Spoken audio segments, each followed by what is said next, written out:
Hello, hello, hello, everyone. Good evening. Good evening. Oh, Canadian Cookie, number one. Hello, PG. Much love to you. Hey, much love to you, girl. God bless you. Are number one. And Marlena, number two. She meant to say hello, PG, in chat. It came out help. Hey, girl. How's it going? Good to see you in here. Number two. Number three, the legendary. The legendary. Number three, hi at PG Mods in chat. Much love back. Much love back. God bless. And Mississippi Mud Pie, number four. God bless. Good to see you guys in here tonight. God bless. Hey, Chris, how's it going? Lily, how's it going? Beautiful sunflower, good to see you, hon. How is it going tonight? Let me move on down through here. I thought I saw. I guess I didn't. Hey, Granny's house, how you doing? How you doing? Good to see you riding solo. How you doing tonight, sweetie? Let me see. I'm moving to the bottom, y'all. Oh, that is beautiful. That is beautiful, Stephanie. Absolutely beautiful summer. Amen. Amen. AD, how's it going? Good to see you. Lucy Cat, Moo Shark, Zelda. Good to see you guys in here. Hey, Robin, I see you, girl. There's Suzanne. How you doing, hon? Spread the love. I know I saw Deputy Sheriff. There he is. Says hello, everybody. Hello, hello, hello, Deputy Sheriff. God bless. Good to see you in here. Oh, that is beautiful, Bruno. Absolutely beautiful. Hello to all you beautiful people and to my beautiful PG. Hey, girl. God bless. Much love.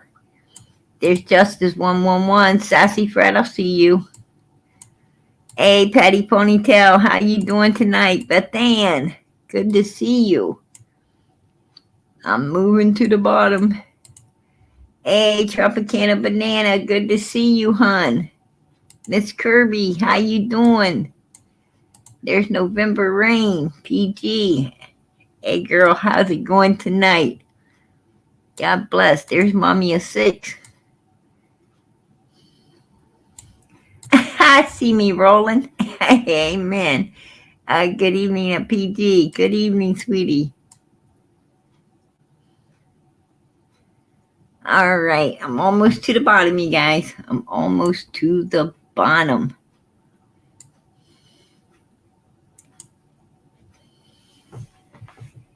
And there's All Things McGee. It says, good evening, PG and chat. Good evening to you. Good evening to you. That is a really cute little puppy there. Beautiful little puppy. Catch them pearls. How you doing, my brother? Love you all. Hey, you are much loved. God bless. God bless. Okay. Woo, we are at the bottom. Amen. Amen. Absolutely. Adjust in prayers. Amen. Amen. Absolutely. There's Jenny from the block. How you doing, sweetie? Purple hearts for summer. Much love to you. God bless. All right. Let me get into the detail. All right, the detail. Come on, PG, detail. Well, I guess there's a lot of carry on going between the Chubrub sisters, right? Yeah. Trust me, I know it. They going at each other right now. You know. Oh, you were up on PG's panel and talking against Candace. Well, you know, you're PG lover. Oh, shut up. Shut up, Day Day.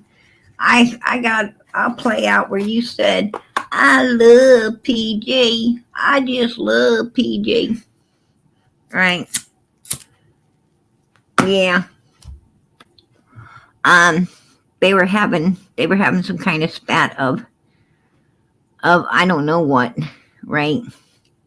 I kind of felt like one of them Stretch Armstrong dolls. They were pulling on it, like pulling back and forth. I was like, what the hell?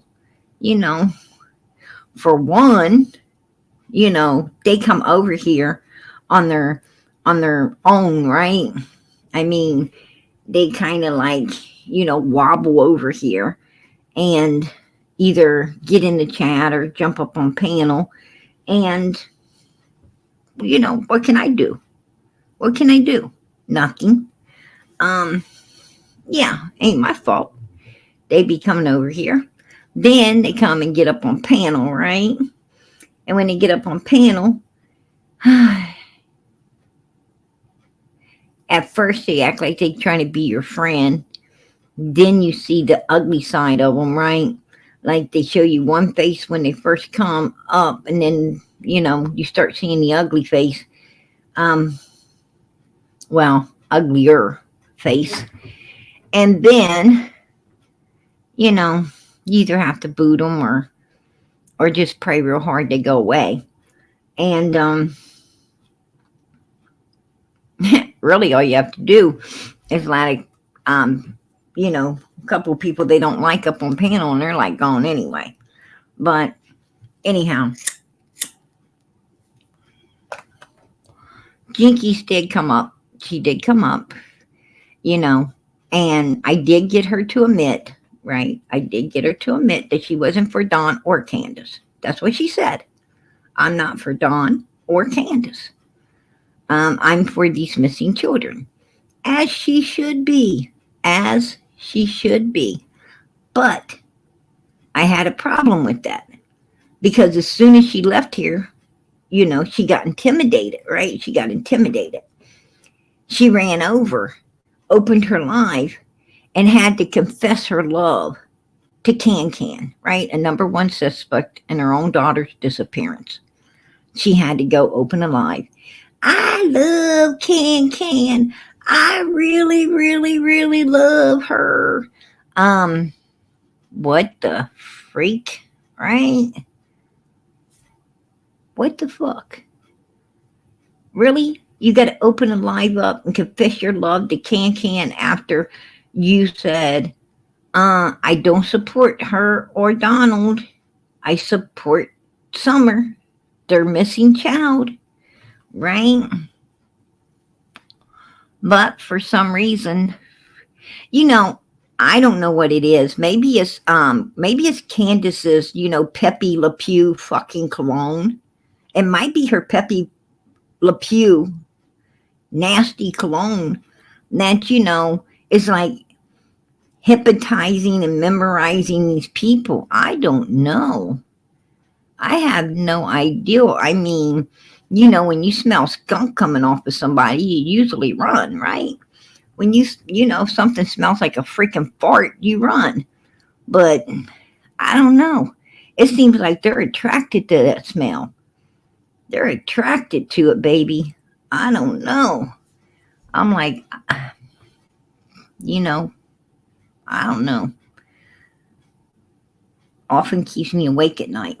Like, who in the hell could smell that? Who in the hell could be attracted to this type of evilness? And not only evilness, but evilness with the stench. I mean, literally a stench, right? I don't know. But yeah, that's the detail. I thought it was really cool. That Dolly was in court, right? He was in the courtroom. That was amazing. That was amazing to see Dolly in the courtroom with the case going on today. Um, Lord, that little girl's name went right out of my head. Megan. No, it's not the Boswell case. It's oh Lord. And I was just watching it all day today. I was watching it. Anyway, he was in the courtroom, and yeah, Dolly is cool. I love Dolly. I absolutely love Dolly. Harmony, that's right, Harmony, the Montgomery case. Um, anyway, I was watching. I didn't really ever. I know I watched the case. I seen the case. I followed the case about the refrigerator, the house that they brought it out of. I seen law enforcement out there bringing the refrigerator and um, taking it into evidence, so forth and so on, and searching that particular home, right, for any evidence they could find. I do remember watching all of that. Um, but my question is, who, what kind of person, what kind of person allows you to bring a duffel bag into their house and do what these people done? I don't know. I don't know. And this woman who helped him and covered up for him in every aspect of the word, where this little girl was concerned. I had no remorse for this woman in court, right? She said I was afraid of him. No, no, what you did is you liked that little girl being, you liked having Harmony in the middle of everything, because she was the one taking all the abuse. She was taking all the abuse. You allowed her to take all the abuse so that your children didn't, so you didn't. You did not care about this child at all. You did not care about saving her or doing anything for her. You loved her being there to take all of the abuse, so you and your children didn't have to. And that's what she was. This little girl, um, she was the whooping child, right? She was the whooping child, for the rest of them. And this woman done nothing whatsoever. She knew how abusive he was being to that child, and she done nothing at all. Matter of fact, she cut the little girl's jacket off. She cut the little girl's jacket off inside that tub. Maybe even she may have. I think she was way more involved than she's claiming. I think she was way more, because she was lying at first, right? Saying she wasn't in the bathroom. He didn't want her in the bathroom. And, but then she got placed in the bathroom, right? And this cowardly guy, right? Oh, he's big enough to whoop on a child, big enough to, you know, um, destroy this child completely and do all the heinous things he done to this child, but he don't want to show his face in the courtroom. He don't want to show his face in the courtroom. You know what? I think that if you commit a heinous crime like this, they should drag you out into that courtroom, right? And strap you to that chair for the whole world to freaking see. You should not be allowed to hide after doing such a heinous crime, right? You should not be allowed to hide your ugly face after destroying any human being, right? Any human being. I don't care if it's a child, a teenager, young adult, older person. You have no right to take anyone else's life in this world. You have no right. You have no right to play God. And I'm going to tell you something. God knows and God sees all. And trust and believe. Trust and believe. There's a special place in hell for people who do these kind of horrible things to other humans, right? There's a special place in hell for them. I know that. Trust and believe that. It really don't matter what you know, it really doesn't matter what you do on this earth. Even Jesus said, you know, don't fear evilness, you know, even though it can destroy, you know, this life for you. Even though it can destroy this life for you, it can't destroy your eternal life. It can't destroy your forever life. I mean, even if it ends your life here, you go straight into the arms of an angel, right? Just like Lazarus. You go straight into the arms of an angel. And just like Lazarus, you'll be looking down into hell upon that person. And you know, all they'll want is a drink of water. You'll probably want to give them a drink because you know you're not like them. But you can't. You can't. But you know, point being is they made their bed, right? They made their bed on this earth. They decided to do evil. They decided to take something that was not theirs to take, to do things that they knew better than to be doing. And, you know, they chose their path, right? They chose the path straight to Hades. And it is what it is. It is what it is. But, you know, I would have made him, I'd have made that evil human being come out there and have to be seen. I think it should be court ordered that they come out and be seen. Right?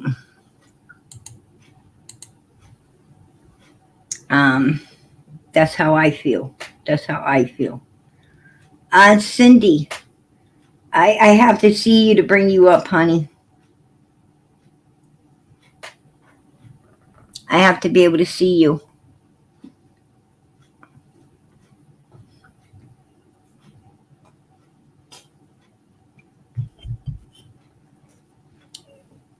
I got Cindy backstage. Device not connected. Then it says device not connected.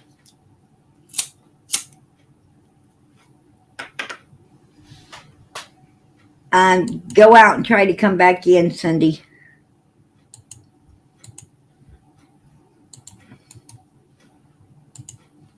But yeah, it was horrible. I think it should be court ordered too. I always thought they had to. I know. I knew that they don't have to. I mean, it's up to them and their lawyer if they want to show their face or not, right? It's up to them and their lawyer.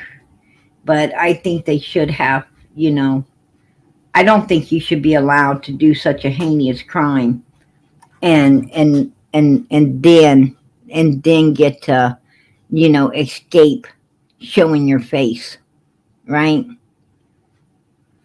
And I'm going to tell you what they did to that child, to this baby. Trust and believe he's not going to have a easy time in prison. You go into prison. Okay, Cindy, I see you, girl. I'm bringing you up. If you want to close camera, you can. Oh, it says device not connected again.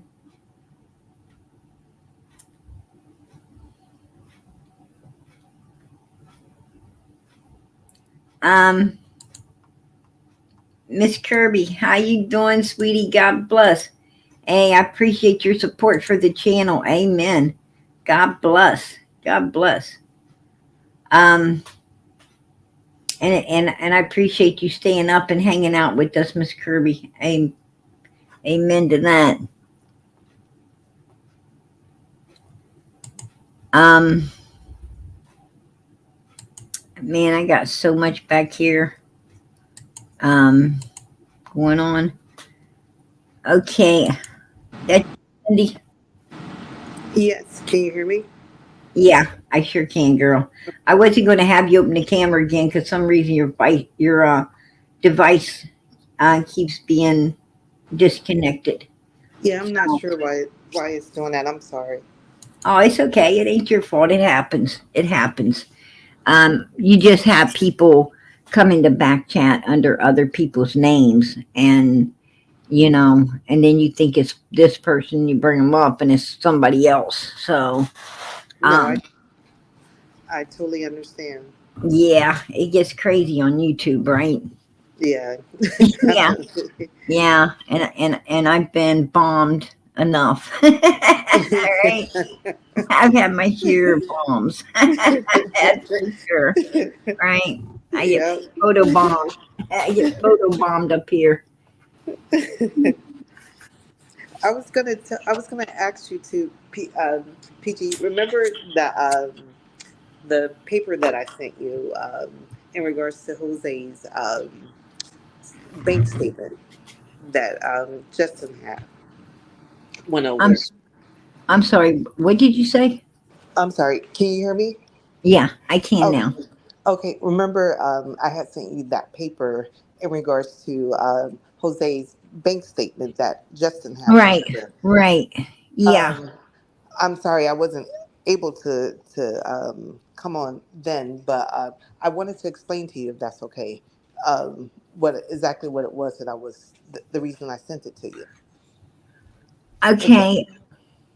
Um, Justin was saying, and I sent you the video of it, that Jose left on 10/15 on October the 15th. That Right. that's when Grandis took him to Took him South over. Carolina. Right.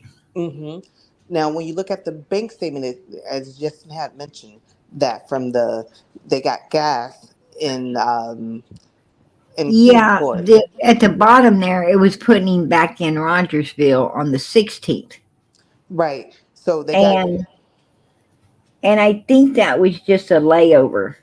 one, Something he had gotten in Tennessee, and the bank hadn't cleared it till the 16th. but here's the thing, though, too. There's also one for the 16th in New York, in New York City on the 16th, and these are signature purchases. Oh, I don't Yeah, know. it's that's why I highlighted the three. The Right? there's one in New York Um, City. somebody That's a else, hmm, somebody else, he could have had, somebody else could have been connected to that particular bank account with him that's true. out of New York. Um, I could be one place spending money, and my husband, back when he was living, could have been somewhere else spending money. So I don't know. I That's mean, it would be kind of weird out of New York City, seeing that he seemed to cut all ties with that particular state when he didn't go back to it. right. Um, yeah, so that you're right. That does sound suspicious, right? And he tried to black out the part of where he was at, or where, like you said, it could have been someone else using the same account as him. I But I would think it had to be, but because there's no way he's going to get out of South Carolina into New York that quick. I wouldn't think so. well, yeah, I mean, it's possible to do it because I'm in New York as well. I'm in the city as well, and to drive there, you can do that in a day. But at the same time, it's like, you know, At the same why? time, he's in South Carolina. Right. Exactly. Exactly. So he can't split himself apart like that. No, Right? that's true. No, that's true. But at the same time, just like they went to Kingsport from upstate New York. Right. So Right. you know what I mean? In one day, supposedly. Right. So you know what I I mean? mean, that's some heavy driving. Exactly. That's And some, I mean, I know people who do it, but that's some heavy, that's some heavy driving. it is, and the city is much closer to South Carolina than it is going upstate coming down to go to South Right. Carolina. Because I've been in the area that, Well, I know, like through a lot of states, um,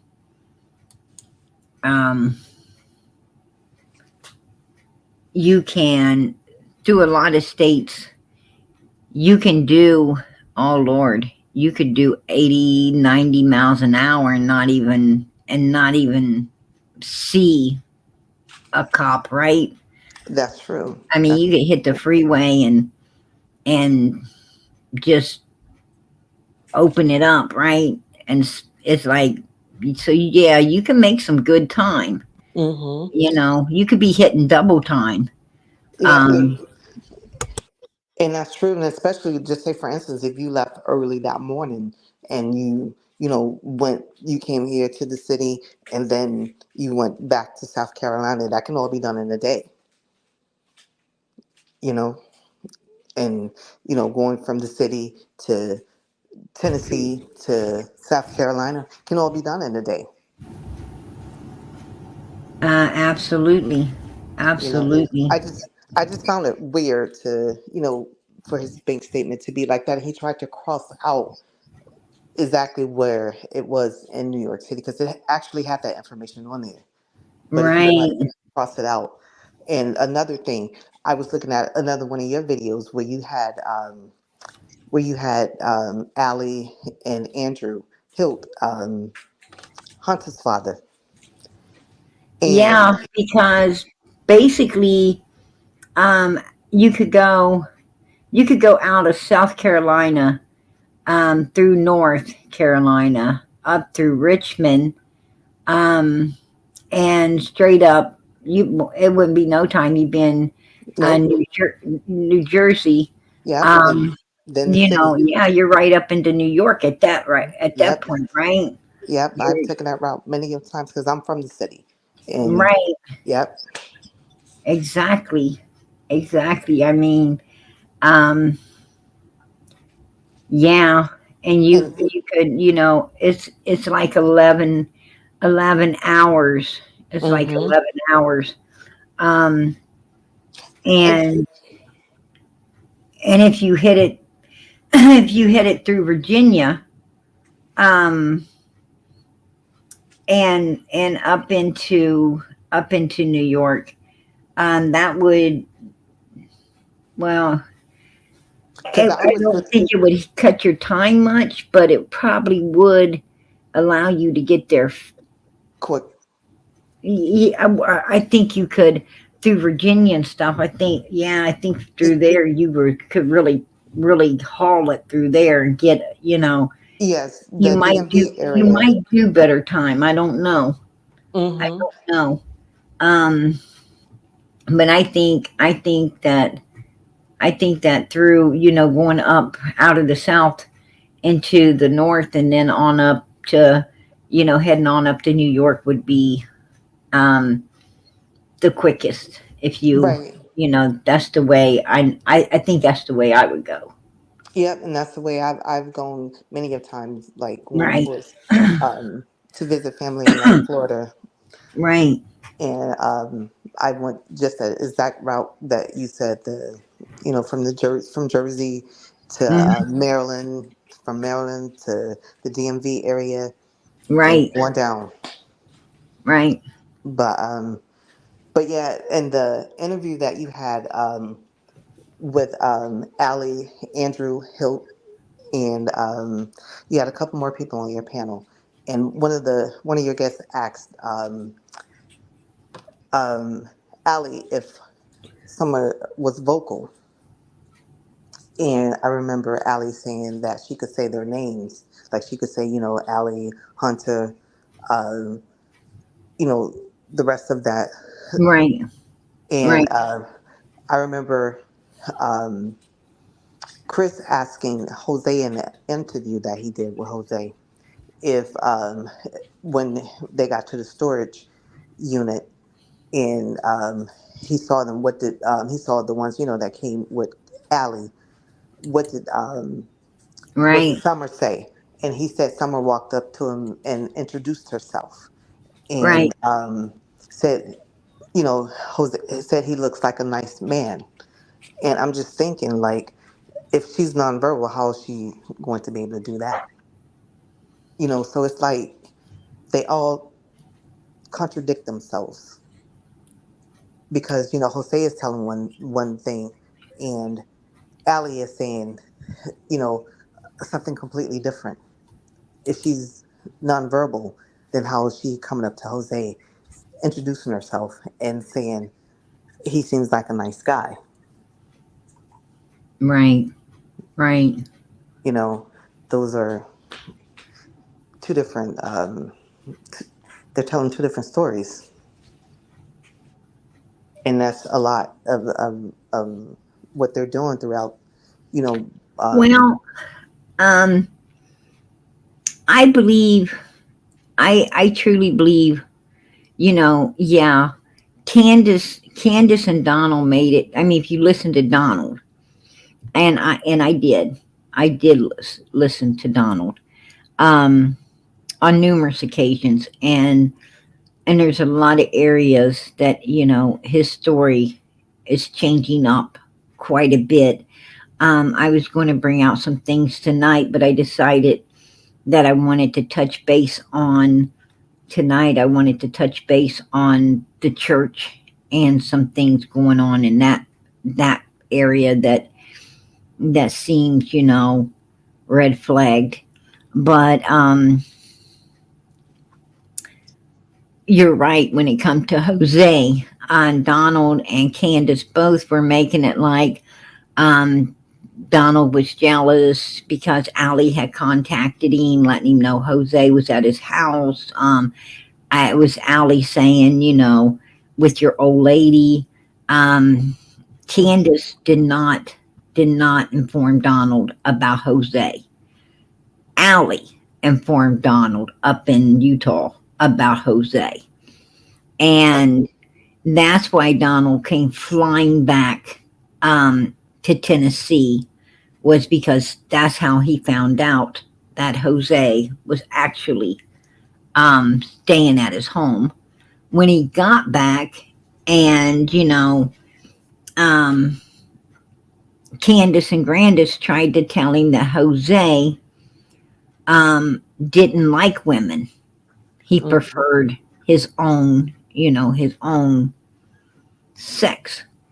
Okay. And so, with putting that stigma on him, Donald's like, "Oh, I didn't know this." Okay. Hmm. Um, so Donald's like, Jose could stay, right? Now, Hmm. I'm not sure what Jose preferred, to be honest with you. It don't make a difference. But, Right. he was there, and um, whatever he preferred it, at a legal age. Um, that's what it sounds like to me, Hmm. because Donald had Summer in the shower, and Jose got her towel and told Candace to get her out of the shower, or he was going to get her out of that shower. Now, he's not going to intervene like that unless there was something he seen or something he heard that he did not like as a grown man, Hmm. someone with a child. And seeing that, there was no door on the bathroom, that allowed access to the eyes and ears of what's going on in there. Right. And I do believe. that, he seen or heard something that set him off, that set him off, that that child needs to be gotten out of there right now.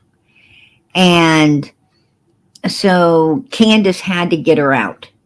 And that is when Dawn went mayhem, right? That's what got the police there. That's why Summer was crying, help me, somebody, someone help me.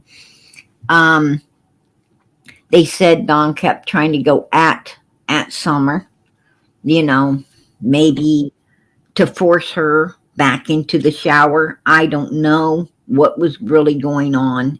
Um, but it was horrific, right? It was horrific. Um, it sounds like it could have possibly been something that would have put Dawn in prison because Donald, offered to get Candace a vehicle, which she got. She got that new vehicle, that new car for dropping the charges on him, right? She Right. dropped the charges. Um, and grandma's ass got Jose the hell out of there. Probably before the truth came out in the wash of what really Hmm. went down that night. Um, to law enforcement, child protective services, so on and so on. Right. And, that's my suspicion. That's my suspicion. In my opinion, I believe that's what happened. That's pretty much what Jose said. That's what Jose was alluding to Right. when he came out and I told her to get her out, or and that's where everything blew up at. And law enforcement came and all the things. I mean, I don't think it was Donald going to rack Jose's backside. I think it was Jose going to rack Donald's backside for whatever he seen and heard, where Summer was concerned in that shower. Right. And Right? I completely understand what you're saying, but for Right. me, I don't trust any of them, and I definitely don't believe Jose because I feel like if you lie constantly, I cannot believe everything else that you say. So I have to pick out the lie and figure Right. out the truth within the lie Well, that you're telling. where Because for where where did you find him caught up in a lie? well, he was caught up in the lie. I feel because I feel if anyone would know how Summer really was, I'm not gonna say, and I'm not gonna say I believe everything Ali says either. But when they said, um, when Jose said that Summer walked up to him and said, introduced herself and said he seems like a nice guy. I don't believe Summer said that to him. I Uh, feel like Jose is a very slick talker, and I've seen I his type. I feel that she did. I feel Okay. that she did. Summer was very verbal. She was Hmm. very verbal.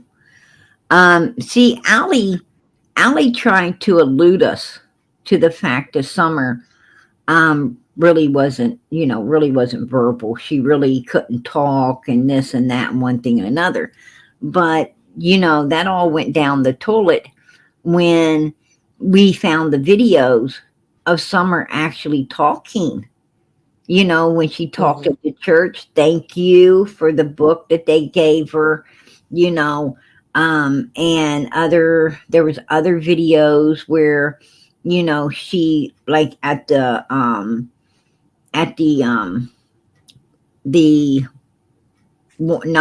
not the horse pond, but at the waterfalls at the other place, um, where they caught her. She went up to Candace and she was talking to her and you know and laughing, and you know what I'm saying. So Right. um, I didn't see she that was she that was particular. very verbal.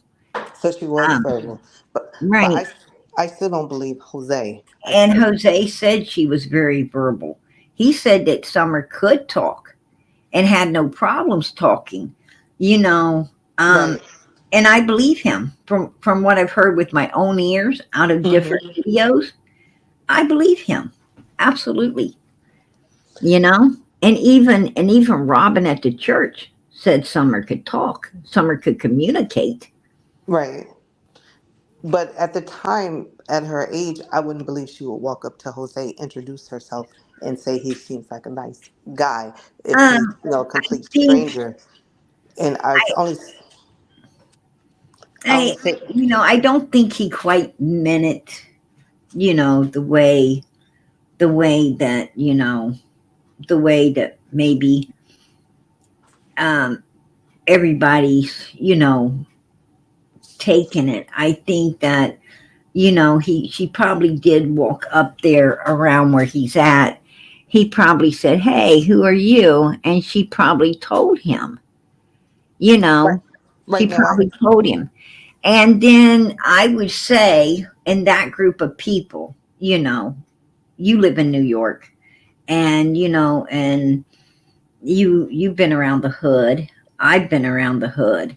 And you know how it is with, with kids when somebody walks up, they got kids with them, you hear the people standing around saying, "Hey, who are you? What's your name?" And the kid will either shy off, or it'll be like, "Talk, I'm so and so," you know, and then, they say, "How old are you? Do you go to school? Do you play basketball?" If it's a boy, um, and, things like that. And and sometimes you'll have the adult saying, "Hey, what are you talking to him for? Does he look like a nice guy?" you know and Right. then sometimes the kid will be like, "Yeah," or they'll be like, "I don't know," and so this happens. So someone might have said, "Does this guy look like what are you talking to him for? Does he look like a nice guy?" And Summer might have said yes. We wasn't there, so we don't know That's true. how it went down, but I truly believe Jose was telling the truth, to be I honest. I don't. I'm like Chris, really, because that's what Chris said after he said that, and I feel like Chris Right. knew that Jose Well, was like, you're talking about Chris M, right? right, I'm going to tell you, Chris is an ex law enforcement. He is ex law enforcement, right, and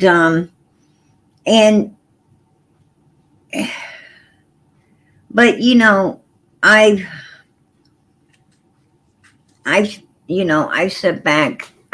I like Chris. I can't say I don't like him, because I do like him. I think he's done a lot for, hmm Summer's case, Michael Vaughn's case. I think Chris, even the Idaho 4, he went up there, right? And right, I think Chris puts in his time. He tries to do what he can. I really think that Chris, his heart is in the right place. hmm Um, but like all humans, we make mistakes. None of us are perfect. None of us are perfect. And the one thing that I took note, through observation upon Chris, and I don't mean no, nothing bad by it, but hmm Chris is hard. Chris is really hard on the male population. You know, I mean, he seems to be biased to the male population, and I don't care for that. I don't care for that. Um, but he is, and so he's not always right. That's we got to understand, he's not always right. Um, to be a good if to be a good person in any profession, in any field, you know as well as I do that you cannot be biased. You cannot be biased. You got to be open minded and give everyone the benefit of the doubt. I mean, you got to walk in there, and this person's got a clean slate. No matter what you've seen, no matter what you've heard, no matter what statistics say, you have to give them a clean slate. We start from right here, clean slate, and then and then pretty much judge off of that to what you are now seeing, you are now viewing, you are now, you know, taking notes of, in order to, you know, understand, and you don't coach people, you don't lead people, you don't mislead people, be honest, be honest, you know, Right, right. and But I, and I don't and I don't feel that, you know, I think Chris was kind of what they call a hard nosed cop hmm that, made I, some mistakes, if you ask me.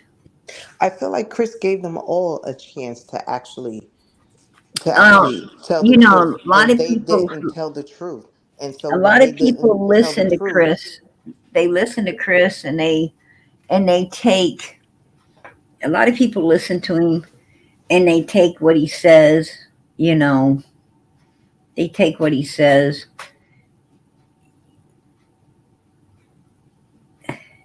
because he's an ex-cop. A lot of people, you know, take what he says as word, and it's not word. right? Um, I mean, you but also know, you can look at the facts. You can look at the things that's going on and as he's I talking to did, them, and if and they're I did. lying, then that means you can't trust them. And if I they got two I different stories going on, then I something's watched. wrong because the truth doesn't need to be the truth doesn't need to be it doesn't change. Right. So if all of them are changing their stories and you Well, got this and see, that, then there's a see, problem. I didn't see Jose's stories changing. I watched him when he was at Justin's. I know Chris interviewed him as well. I watched Jose very closely while he was out there, in the communities and everything. I think we could have got more out of Jose if people wouldn't tell, if creators wouldn't tell these people, don't say this or don't say that. Let them say whatever they're going to be Hmm. saying. Let them say whatever they're going to be saying, because that is valuable information we need. Yeah, Don't let them act like talk. these people's friend. Don't act like you're not their friend. You're the friend to these victims. That's who you're the friend to. You're the friend to these victims who need you. You're the voice for the voiceless. Um, so, with that being said, I'm nobody's friend. Nobody's Right. friend when I'm collecting an information for a victim. I'm nobody's friend. So I'm gonna let the floor is yours, baby. You say whatever you're going to say, because everything you say, something may lead to Hmm. helping the victim, and that's all I care about. Um, I think we could have got more out of Jose had he not been warned up to, on what to say and not say and things like this. But nothing you can do. Hindsight's always better than foresight, right? That's Nothing true. you can do about that. But You see, know, also what didn't make sense was Jose said he was just going for the ride. So, which one was it for Jose? Was he just going for the ride, or was he going to actually? Because they were going to supposedly move there. So there's a difference to me versus going for the ride and actually moving there. And then I don't believe Jose. And in my opinion, I don't think Jose would go walk into we're done is taking a shower and actually try and get summer out of the shower. I I just don't believe think that. I I think believe Jose Jose is would. the groomer himself I because I he's not even with his own kids, and he was so personally, depressed with the per, divorce, but he's still sleeping around. He slept with Allie. He slept with he went to Granny took him to South Carolina to a female house supposedly. So like I said, I don't think he was even grieving a divorce at that time. Like Jose is definitely a liar, just like the rest of them. Um, well, and that's your opinion. That's your Right, opinion, and that's true. and I respect that, sweetie. I really do. That's your opinion, and that's the beautiful thing about this channel. It's America. We're all Yes. entitled to our opinion. But I really, for me, um, I think you got Jose all wrong. No. And, what I'm trying to say is, um, I'm from the hood, and I'm going to tell you, um, I'm from a lot of low life, some really scummy low life humans, and I'm going to tell you right now. Um, People would do a lot of things, but I'm going to tell you something. Um, no, I lost her. She's gone. But this is my personal opinion. Um, Jose, I don't think Jose had anything to do with what happened to Summer. I truly believe Jose told the truth about that house. I truly believe that he told the truth about what went down in that shower because Andy, Jody Sue, true, there was other people who witnessed the same thing, the same exact thing going on, but none of them. I know Jose had to done something for Summer because I'll tell you why. Um, Law enforcement was called. He was taken out of there, and Candace got a new vehicle. I don't think Jose was lying about get that child out of that shower or I will do it for you. Um, I'm going to tell you something. No matter how bad, I don't care if you got your kids or you don't got your kids. I don't care, you know, um, how much substance abuse you use. I don't care, if you're a dealer or not a dealer. I don't give a damn what your criminal record is. If you ain't got no essay on your criminal record, right? You don't do things to children and you don't believe anything should be being done to children. What I'm saying, you're going to speak up for a child, right? What I'm saying is Candace and Donald didn't ever, they had Jody Sue seeing this stuff. People that don't want to get involved. They had Allie up there, supposedly their friend, not wanting to get involved. Um, Jose was a whole different story, right? He was a different story. They brought up, at this point, Candace brought a man in the house that, you know, had strong opinions, right? He has really strong opinions, and one of those were, "You don't do nothing to children. You're a sick human being. If you try to do something, I'm not going to stand.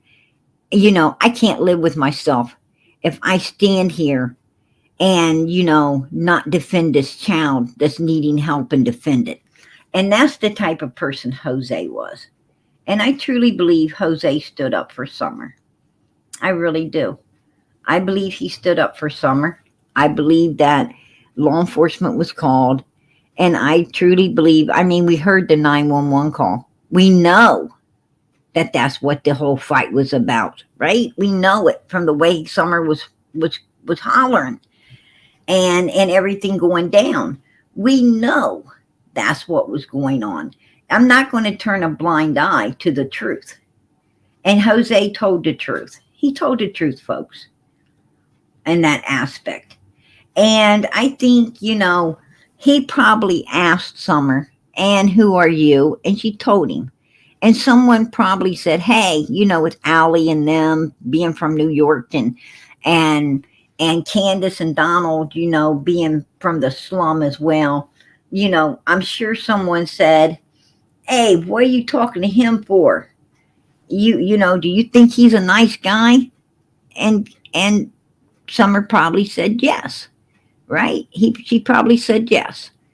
And and that made Jose feel proud, made him like the kid, right? Um, I but the way he put it into words, you know, now people, now people ain't gonna, you know, want to buy it. He's just giving you the just. He was just giving you the just of what went down. He didn't, he's doing an interview. He ain't trying to, go into every little detail. He was just, trying to answer the questions as sprintly as he could, move on to another one, right? And it's something he didn't ever do before. Um, so he's nervous, like all people that come up on panels, right? He's nervous. And he was keeping up with the chat, and yeah, I'm sure that once law enforcement contacted him, of course he probably started watching a video here and there on the case to see what was going on, because he personally knew this child, right? He personally knew the child. He personally, you know tried to, save the child at one point, and law enforcement and everything came down on him, and and Grand is hauling him out of there. So, you know, the guy the guy had a lot of history there.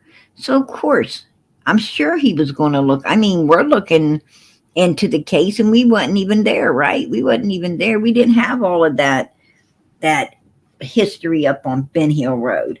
So, you know, Jose did. And, he said there's a big blue couch. The door didn't lock. The place looked like hell. It was dirty, roaches. I mean, same thing Allie said, right? Same thing everybody said that's been around that dump. So, where was he lying? Where was he lying? I can't, I can't pinpoint anywhere that Jose lied. I can't pinpoint anywhere, nowhere. Because what he was saying on Justin's is exactly what he was saying to Chris, right? And Chris really didn't go that hard or that far into questioning Jose anyway, right? To really, in my opinion, draw any type of conclusion upon the guy, if you ask me. But now Chris did go in deep on Candace. He went in deep on Donald, right? He went in deep on Don Wells, but he did not go in deep where Jose was concerned.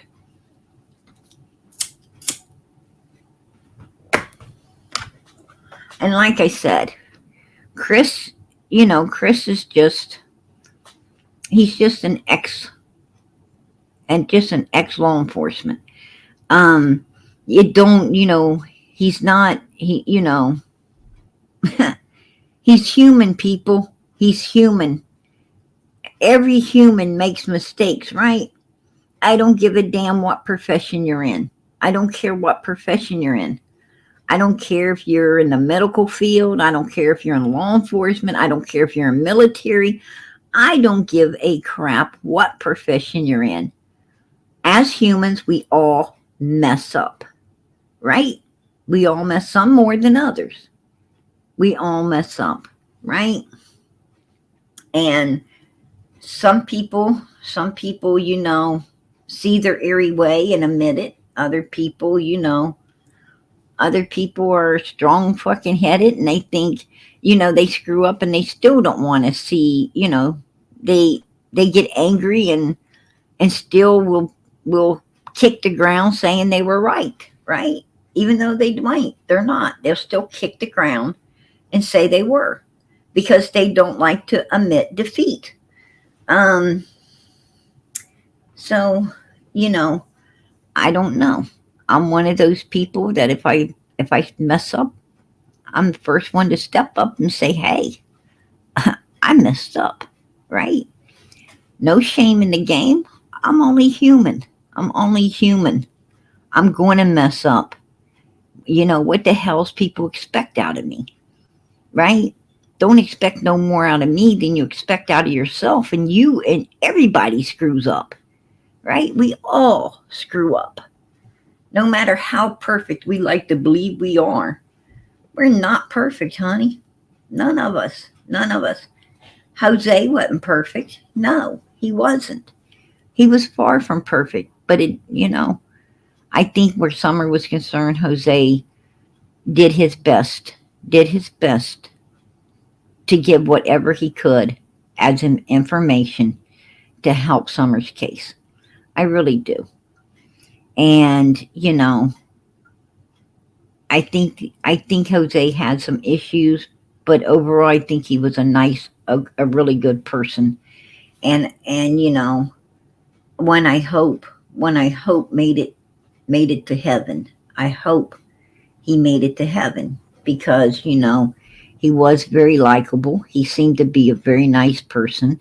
I mean, he went in that house, he cleaned it up, he mowed the grass. I mean, he tried to make a better life for those kids what time he was there, for everybody. And not somebody but everybody.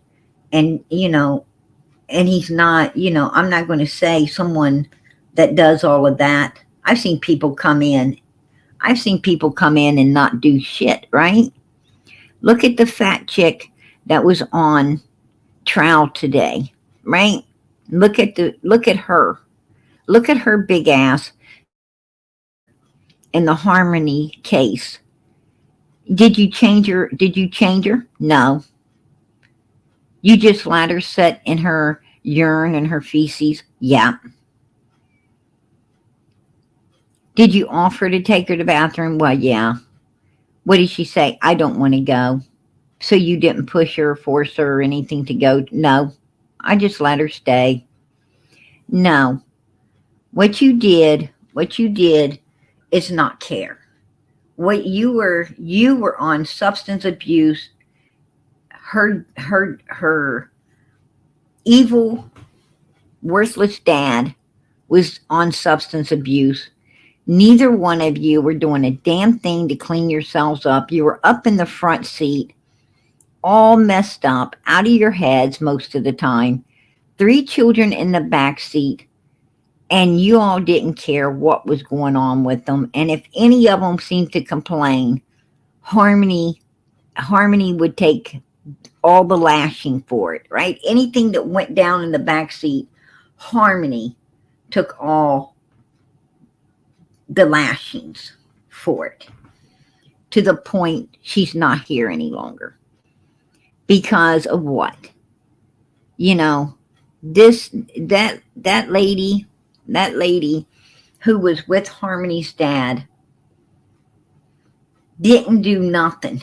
She was lazy. She is one of those people that will come in and do nothing, right? She ain't going to mow no grass. She ain't going to cook no food. She ain't going to clean no house. She is not going to make anybody's life better while that lazy bitch was there. Matter of fact, she's going to make it worse, right? She's the person that you don't let in because you already know she's not going to be a benefit. She's a minus, not a plus to anything. Jose was a plus. He was a plus. What time he was there, the house was getting cleaned, the grass was getting cut, the kids were getting fed, right? I'm not going to put Jose down. I'm not going to bash him. I'm not going to knock him. Nothing, right? I keep an open mind.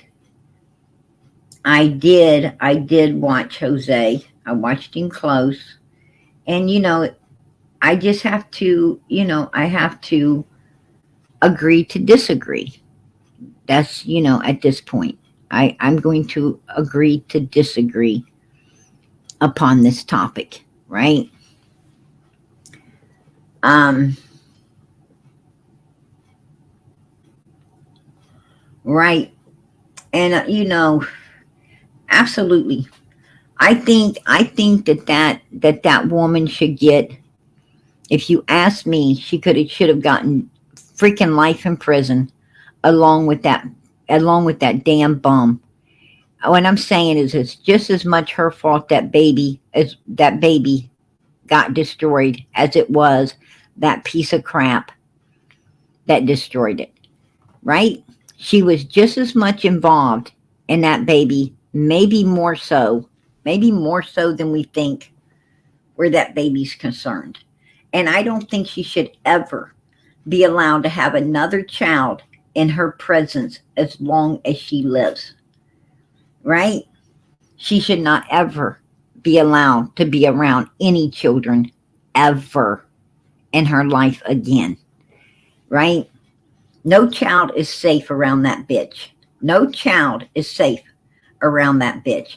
I'm going to tell you, if you could help someone do what she did, you could have done it yourself. If you could help do something that sinister, then you are sinister enough to do it yourself. That's how I feel when it comes to that, the Harmony Montgomery's case. Right? You're an evil human being. Like I said, nobody has the right, no one has a right to destroy any other human being on the face of this earth.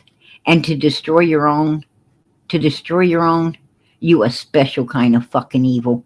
And there's a special kind of place in hell where I'm sure you will spend eternity. Was it worth it? Was it worth it? Was spending eternity in that special place in hell worth what little bit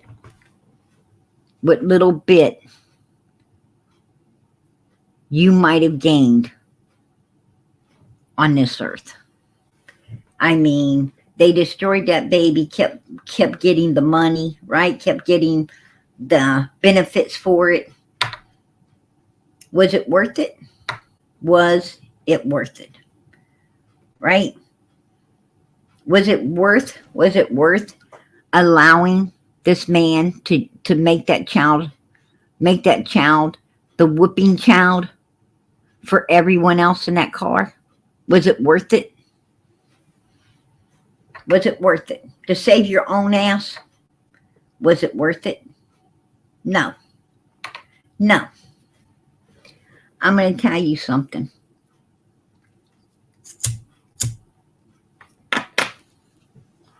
I wouldn't have been with a piece of shit. I would not have been affiliated with a piece of shit like Harmony's dad to begin with. I wouldn't have been around it. But I'm going to tell you something. If I was around someone who was, and I knew what was going on, I would have reported their asses to Child Protective Services.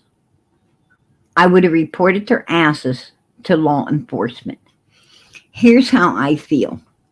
If you are homeless if you have children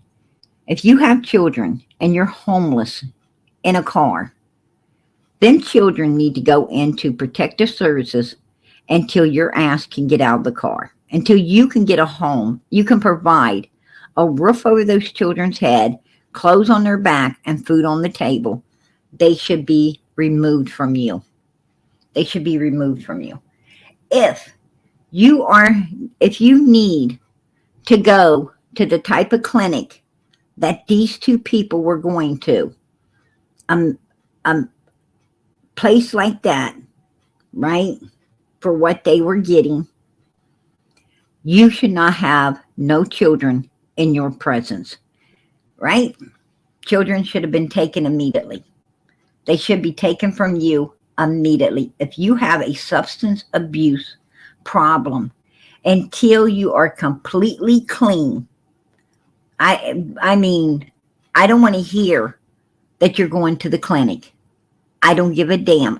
You don't need to get them kids back until you don't need a clinic. You don't need anything. You're clean. You should have to be clean at least, at best, 2 to 3 years before you are allowed to have your children returned to you. That's my opinion. My opinion. Not 1 year, but 2 or 3 years.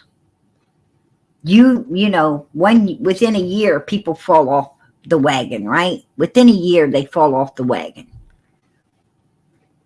It should be 2 or 3 years. You should have to prove yourself, right? Respect is earned. Respect is earned.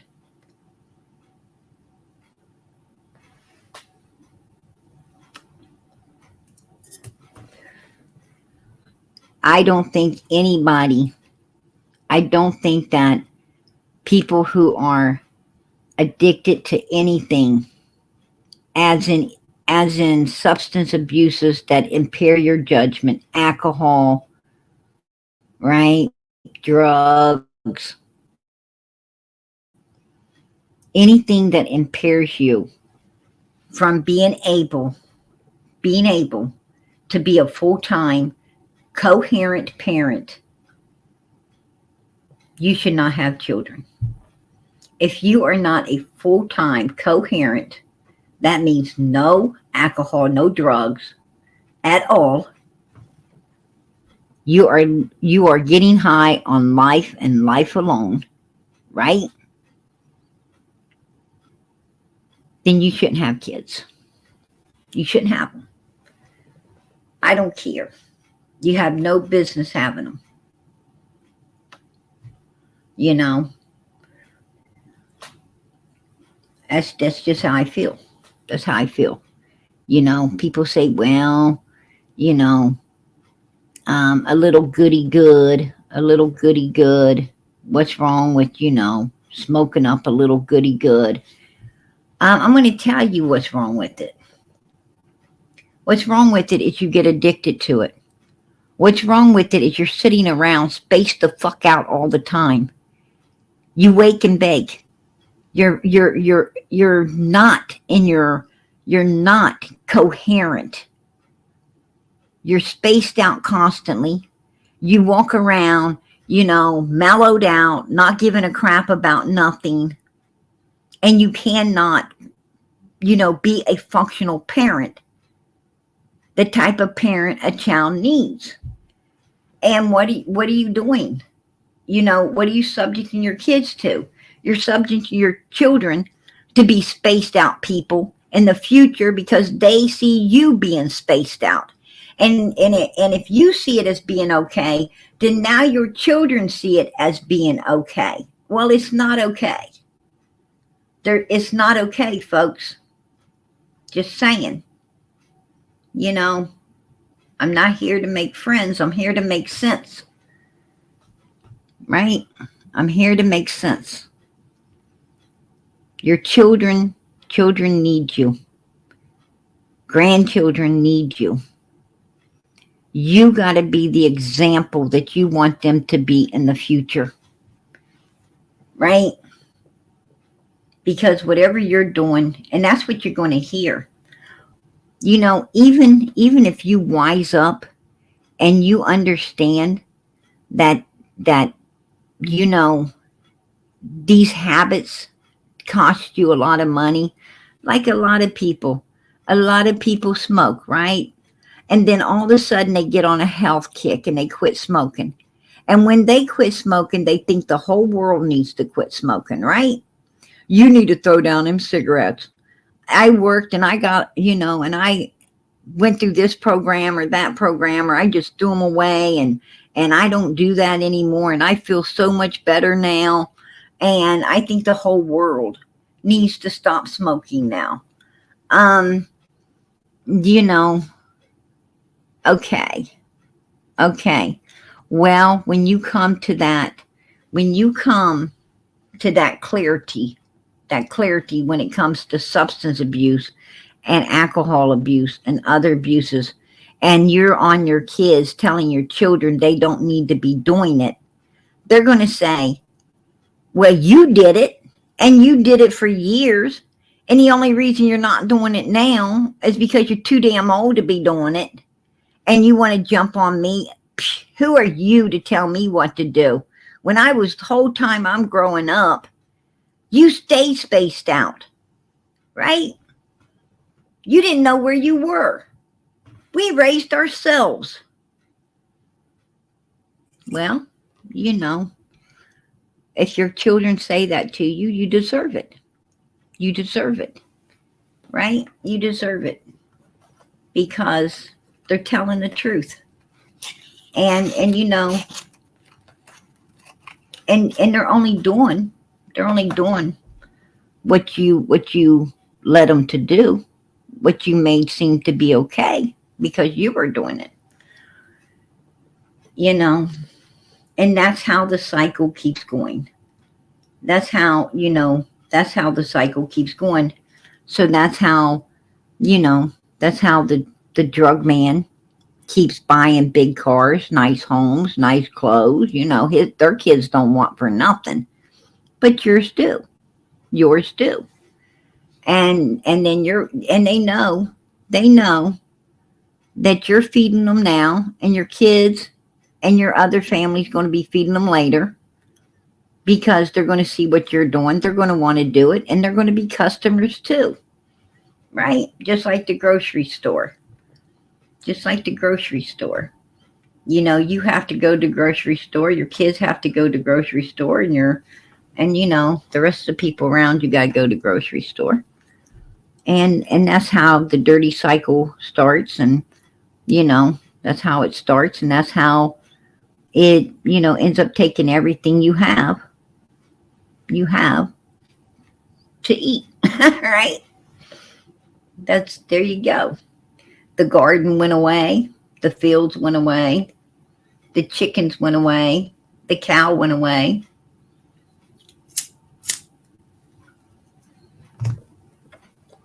And now you depend on a grocery store, because there is not self-dependence any longer. And that's the way it is with the dealer. That's the way it is with the dealer. You know, it's a vicious cycle, a vicious cycle. And it just, it is what it is. Um, I bet you're a great mom, PG.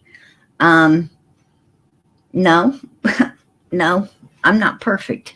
I'm not perfect by far. I'd be the first one to admit it. Be the first one to admit it. I thank God that God gave me enough brains, you know, to straighten my life up, to straighten my life out, to break the chain, right? And be a better person, um, a better, a better example to be. I just thank God that He gave me enough sense to understand I got to be what I want my children to be in the future, right? That's and that's no thanks to PG. That's all glory to God, you know, for the understanding and all that He has gave me.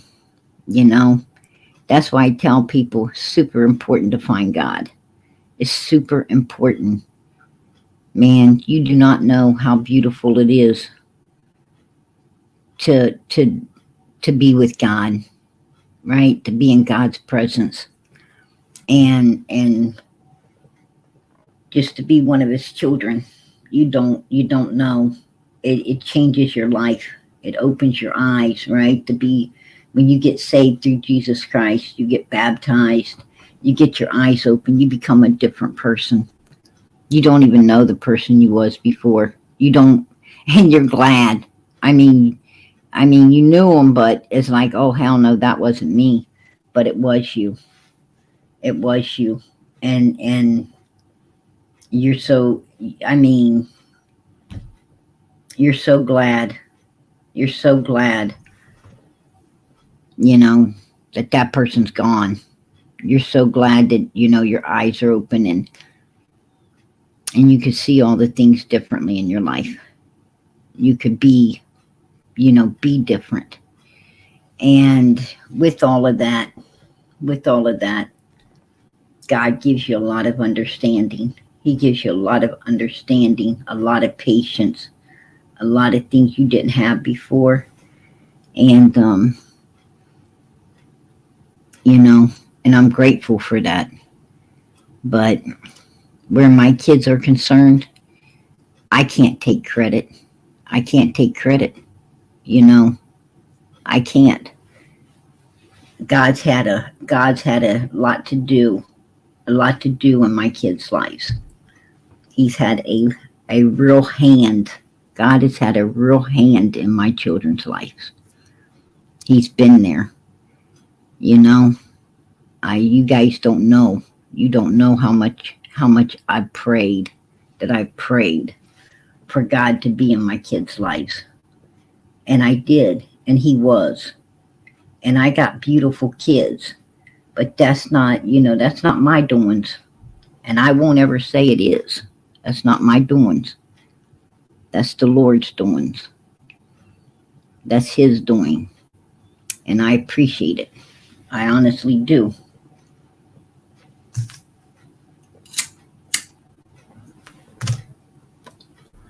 I wish, I wish people, you know, people wonder why we're having so many issues in this world today.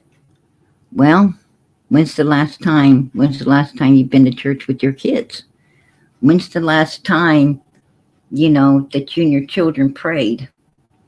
When's the last time, that you spent quality time with the people who truly love you and the people you truly love? When's the last time you was making time? You were making time. Don't say I don't got time. Make time for the people around you, right? It's what you got to do.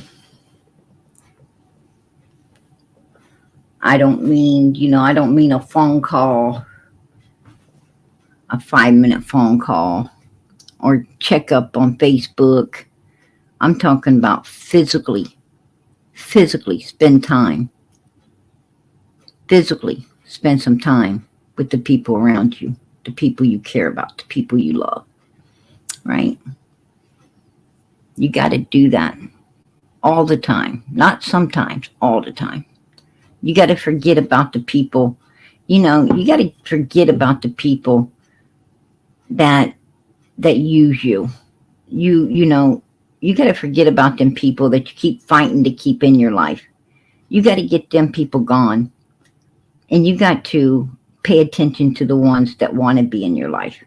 The people who are there is the people you better be focusing on.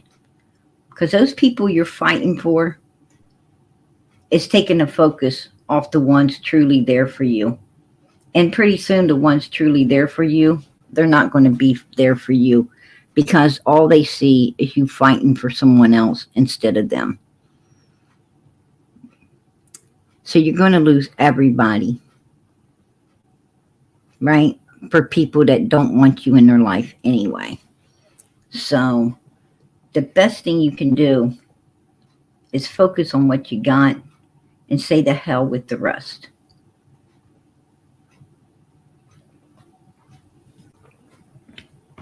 A lot of people learn that the hard way. And by the time they do, oh well, what can I say? But I thank God, that I learned that early on. I used to hang with the wrong people, right? I used to love the party. PG loved the club, the bright lights, whoop, whoop, right? Man, good old days, right? Carload of people pull up, everybody laughing, sniggering, giggling, no matter how it went, whether it's good or bad, it still was fun, right? You're ready to do it again and do it again and do it again. Yeah. I used to be there. Thinking all these people got your back. They got your back all right. Right? They got your back. If you only understood what they was, putting in there. They had your back. They sure the hell did. I learned real quick. I don't want motherfuckers having my back, right? Don't have my back. I want your ass to walk with me, not behind me. People walking behind you, with friends like that, you don't need no enemies, right? You don't need no enemies. But those are the people. Some of those people you thought were really, you know, really your family or your friends or whatever, and to find out they're not. To find out they're not, and you're wasting time. You were wasting time trying to keep those people around. You got to let go of those people. If you want to break the chain, change your life, and become someone different, you got to let all of that go. You got to get it out of your life, because those people don't want to see your life better.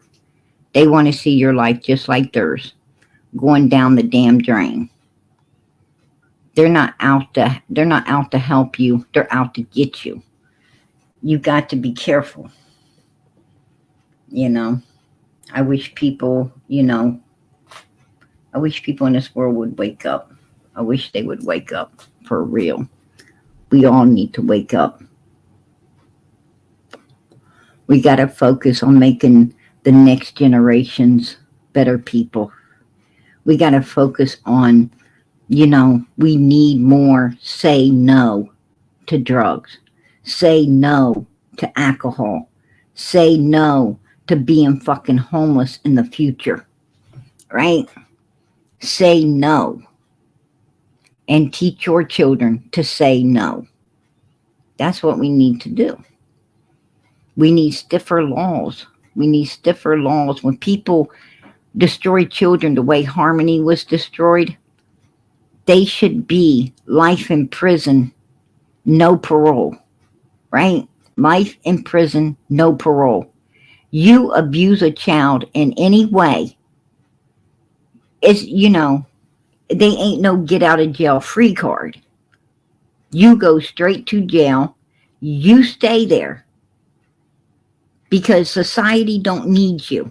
If you are abusing, hurting, tormenting, scaring, doing anything inappropriate to a child in any way, your ass needs to go to prison.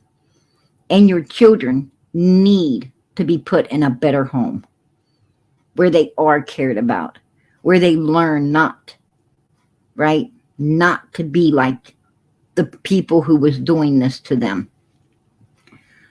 I'm going to tell you something about abuse. If a child is beaten while they're little, and smacked on and called names and treated viciously, that child will grow up to treat their children the same. And their children will grow up to treat their children the same. And it's a vicious, not ever ending cycle, right? It just keeps going on, and you hear a parent out in the yard, get your mother freaking dad, screaming at their children. Well, let me tell you, when the next generation comes along, you're going to hear not grandma, but you're going to hear the new mommy screaming just like grandma used to, right? You're going to hear it's a vicious, never-ending cycle, right? Just the way it is. When you go around these people who, you go around these people who, you know what I'm talking about. You all know what I'm talking about. Want to keep everything a secret. Shh, that's private business. That's family business. You don't go out and tell your business in society. You keep what goes on in this house under this roof. Well, the next thing you know, the next generation, they're just the same, right? Everything's staying under their roof. And then you got the next generation, everything, all these dirty little secrets, skeletons in the closet. You know, it I'm telling you, the main environment that destroys children the most is the damn roof they're living under. It isn't the school. It isn't the peers out there around them. I can say that the peers out there around them can lead them in the wrong direction. But why can they lead them in the wrong direction? Because they're looking for somewhere else to go to get out from under the roof they're already being, abused under, right? Or they haven't been getting the attention they need or wanted or was seeking under the roof that they were under. The main environment is the one these children live in with the parents, the main roof over their head. That's the crucial one. That's the one that has to be perfect to where the children don't want to stray. They don't want to do things they're not supposed to be doing because, they've been raised better than that. They've been raised, they're not seeking attention because they've always got enough attention. That's what I'm talking about. Hey, CJ, if you want to come up, you got to show your face. Hello. I'm waiting. Okay, now I see your avatar, but I don't see you. I got to see you, hon. CJ.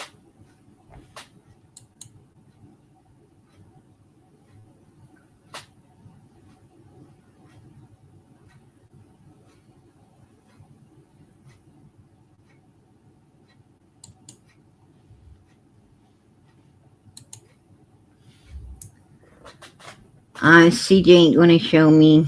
You got to open the camera, CJ. You got a start cam. You push it. It shows me who you are. Then you close it back. I don't see nothing. I don't see nothing, CJ. You know, um, I used to have a strobe light. I used to have a strobe light that looks like that. I used to have a strobe light that kind of looked like that. All I could see was a bunch of psychedelic colors coming out of nowhere, right? It's like some washed out Skittles all over the wall, right? Hey, Sassy Frats, I'm bringing you up. But I didn't come in here tonight to talk about Harmony's case. I mean, it was horrific. This is a horrific case. It was really hard to listen to today. Really hard to listen to that chick's testimony, right? I mean, I wanted to go through the screen. I wanted to go through the screen a couple of times, right? Like when they asked her, did you get any pull-ups for how many clothes she had? Not many. Well, I don't know. Don't remember. Did you change her? No. Why? Just didn't. You know, um, it was really hard. It was really hard keeping your seat, right? To keep your seat. And I'm sure because I think she got so many years in prison, and I'm sure it ain't going to be a picnic for her. I'm sure it's not going to be a picnic for her. And she'll deserve every day of it. She'll deserve every day of it in my book, as far as I'm concerned. But I didn't come in here to talk about that tonight. What I did come in to talk about is this Joe guy who, um, this Joe guy who says, he's supposed to going to be the knight and the knight riding in on the white horse who finds summer, right? And it seems like the church is seeing this white knight riding through and being the savior for summer. If no one else has been able to find her in 2 years and 8 months, even law enforcement, what does Joe have? What does Joe have that nobody else does, right? What the hell does Joe have? I don't know. I don't know. Makes me wonder. Makes me wonder. Um, but we're going to listen to Joe. We're going to listen to Joe. I got somebody else in the back chat. CJ. Okay, sweetie. I'm going to bring you up. I can see you now. Okay, hon. You want to I turn off thought your... Joe was one of Candace's new fling Hold things. on. Hold on, Pam. Or, I'm sorry. That's fighting words right there. That's threats. Hold on. Okay, CJ. That's what I wanted. Your camera closed. How Okay, you doing, CJ? I'm doing okay. Can you hear me? Yeah, I can hear you, sweetie. I'm sorry. It's okay. It's all right. It took me a minute, get it right. All I could see was a psychedelic wall or some kind of, it looked like some washed out Skittles. No, I have records on my wall. Looked like I've been. Oh, okay. I'm sorry about that. Yeah, this is my room that I go to for music and stuff. So I got records on the wall. Oh, all right. This is my peaceful spot. I had a strobe light. Used to put something, when we had house parties and stuff, right? You have house parties and stuff. You would have these lights moving around, and Yeah, I get that's what it reminded me of. It reminded me of. Sorry. No, I was like, hell. Okay, well, what I come in to say, and I don't want to take up but a minute of your time, is, I have kind of, I guess maybe it's a message. I don't know, but and I think there's somebody that might need to hear it that's in this chat. I don't know. And no, I'm not gonna go like Dawn, I had a dream. Right. But I have been I just call myself a messenger. Right. Okay. Right. And I don't do no reading or anything like that. And please don't refer to myself as no psychic. Right. But I was praying for a long time about summer. And like I said, I've been on here before with you, and I talked to you and told you it was really hard for me because of, I was Summer's age when something very tragic happened, and I was, it left this, scars with me. But anyway, I'm just going to say that I've never been to that place. Okay. I do not live in that state. Right. But when I prayed and I went and I laid down, I did see in my dream, I seen Summer. Right. But how this happened is I was standing in a field, and don't ask me because I don't even know exactly where this place is. Right. But I was standing in the light, like I was. I had a death, after death experience, and I was in the light then as as a child. Right. And what I seen is these, like, I will say, to people that has not experienced this, is like bubbles, like not, I guess maybe some people think orbs, but or whatever, but it's not, wasn't like that. It was bigger than that, and kind of see-through, I would say. But there were many people that came into the light, and I was standing in the light, and there was a road to the left of me. There was in the front of me some type of rocks. Right. And to my right was a wooded area. And behind me is where I walked out of the wooded area into the light. So it was a field that maybe at some time somebody planted. I don't know. But I can tell you on the road, when I was saying that these different people was coming by me, and when they touched me, they were saying a name, and like I was hearing ages, and they were different people. But when, and I'm gonna say this is really hard for me to say, but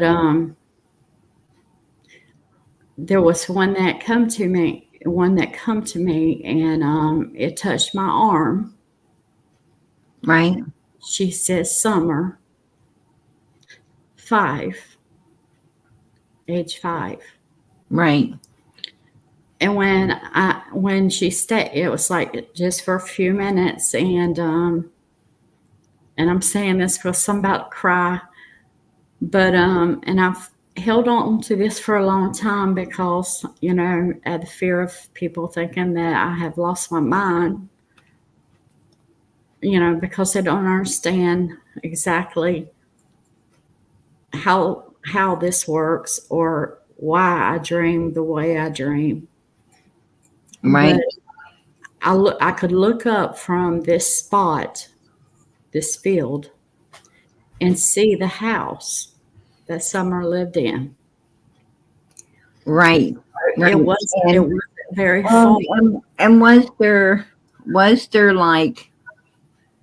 was this particular spot surrounded with like trees, like a U shape? I mean, like all the way around, surrounded by trees. Yes. And then it was like a piece of flat land. Yes. I mean, like grassy land, maybe with some tread marks, as in tire marks or something on the ground that you were standing in, as if, like you said, it had been plowed or tire tracks.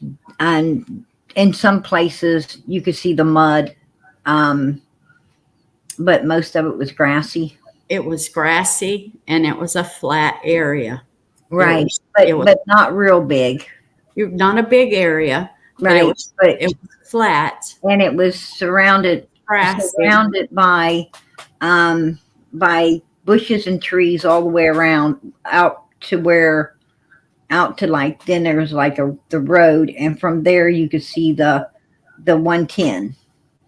Yes.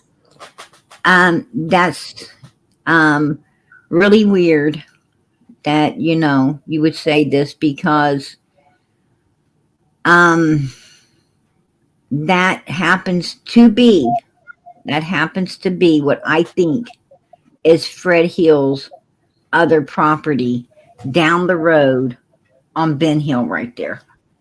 And that's the one I've been trying to get Ryan to get clarification through Ziggy and Fred to go to and maybe look upon. I've been trying to get Ryan to go look there. Maybe Joe will go look there and find something.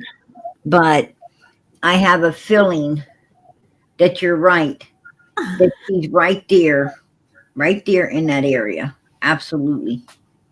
But I'm gonna say that she was happy.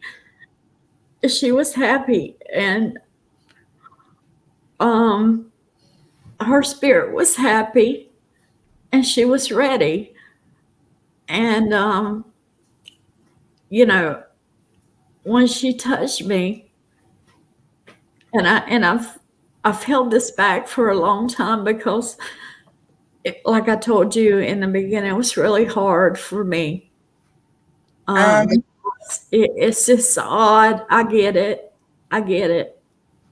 But that's when I just stopped praying for. Mine was praying like, Lord, let her. Just 1 minute, hon. Just 1 minute. A laugh a day says, how can PG know how to describe someone else's dream? Vision. She's leading the guest. Know what I mean? No, bitch, you don't know what I mean. You don't know me like that. You don't know me like that. You don't know me like that at all. And you're sitting in a chat. Matter of fact, Summer's chat right here with all of Summer's army, right? With all of Summer's army, you sit right here and you want to try to judge PG when you don't know a fucking thing. How many times have you ever talked to PG behind the scenes? How many times have you took time to get to know who PG really is? You haven't, but you sit in the chat to try to judge me. I'm going to tell you what. Now I judge you. You get a steel toe boot in the fucking ass. PG hell. Don't plan on getting out, bitch. Don't come in here and motherfucking judge me. Don't come in here and judge me. Unless you know me, don't judge me. Kiss the backside of my ass. Okay, I'm sorry. But you can go ahead and resume what you were saying, sweetie. But no, you're not leading me in any way. What you were saying was exactly what I seen in my dream. And I woke up, after this. And this has been on my heart, and I don't know who to tell. I really don't know who to tell. You came to the right place. And I've been to the right place. I've been wanting to unburden this off of my heart, but I don't know who needed to hear it, because when usually this happens, well, I tell you, there's someone that I'm supposed to tell. I think a whole lot of us needed to hear it, and Ryan's in the chat tonight. Ryan's in the chat. Ryan knows in the past I have talked about this particular place surrounded with the trees, the circular with the flat land, looks just like Fred Hill's, right down the road from the wells right there. Donald also said he had another dream. Summer was right down the road. And I have been trying to get Ryan to go and look upon that place. I think when somebody really does go and look upon that place, Summer possibly could be found. I knew that she's somewhere that you can actually see from the Wells home. In that area, I always had that feeling. I've always felt that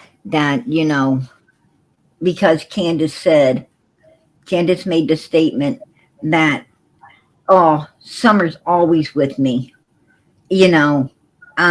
Where's Candace? 110, right? Well, Summer can't always be with you if she's not somewhere in the area. If she was somewhere else, she can't always be with you. So, I'm starting to really,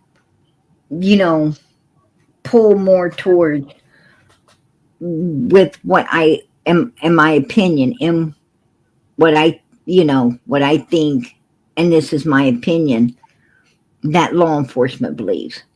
And in my opinion, law enforcement believes that Summer wasn't with us on the milk jugs. I'm thinking that law enforcement believes that yes, Summer was being trafficked in that area. But Summer's no longer with us for whatever reason. And possibly, they said that they don't believe she's outside the area, but inside the area somewhere, but not with us. That's what Pruitt was saying. That came out of Pruitt's mouth. He was trying to listen to Blow when he said, look, and that is a theory. That is a theory.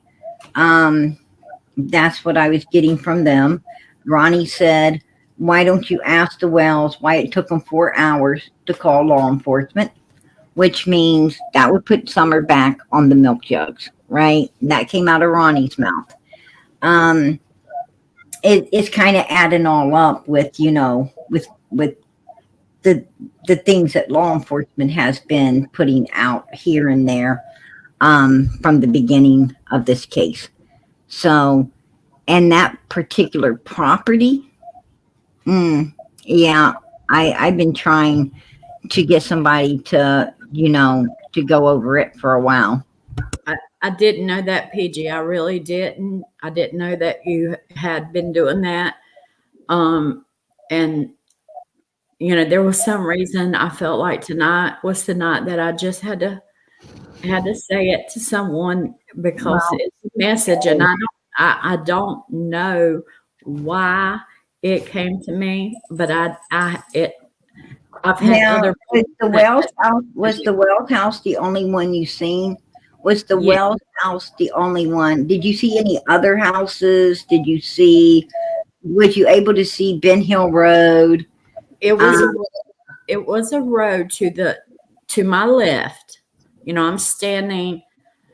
Um, I guess what's in front of me is like a rocky type tree area. Maybe it had some rocks in it. mhm. The sun was kind of setting, like, I could see the sun reflecting off of it.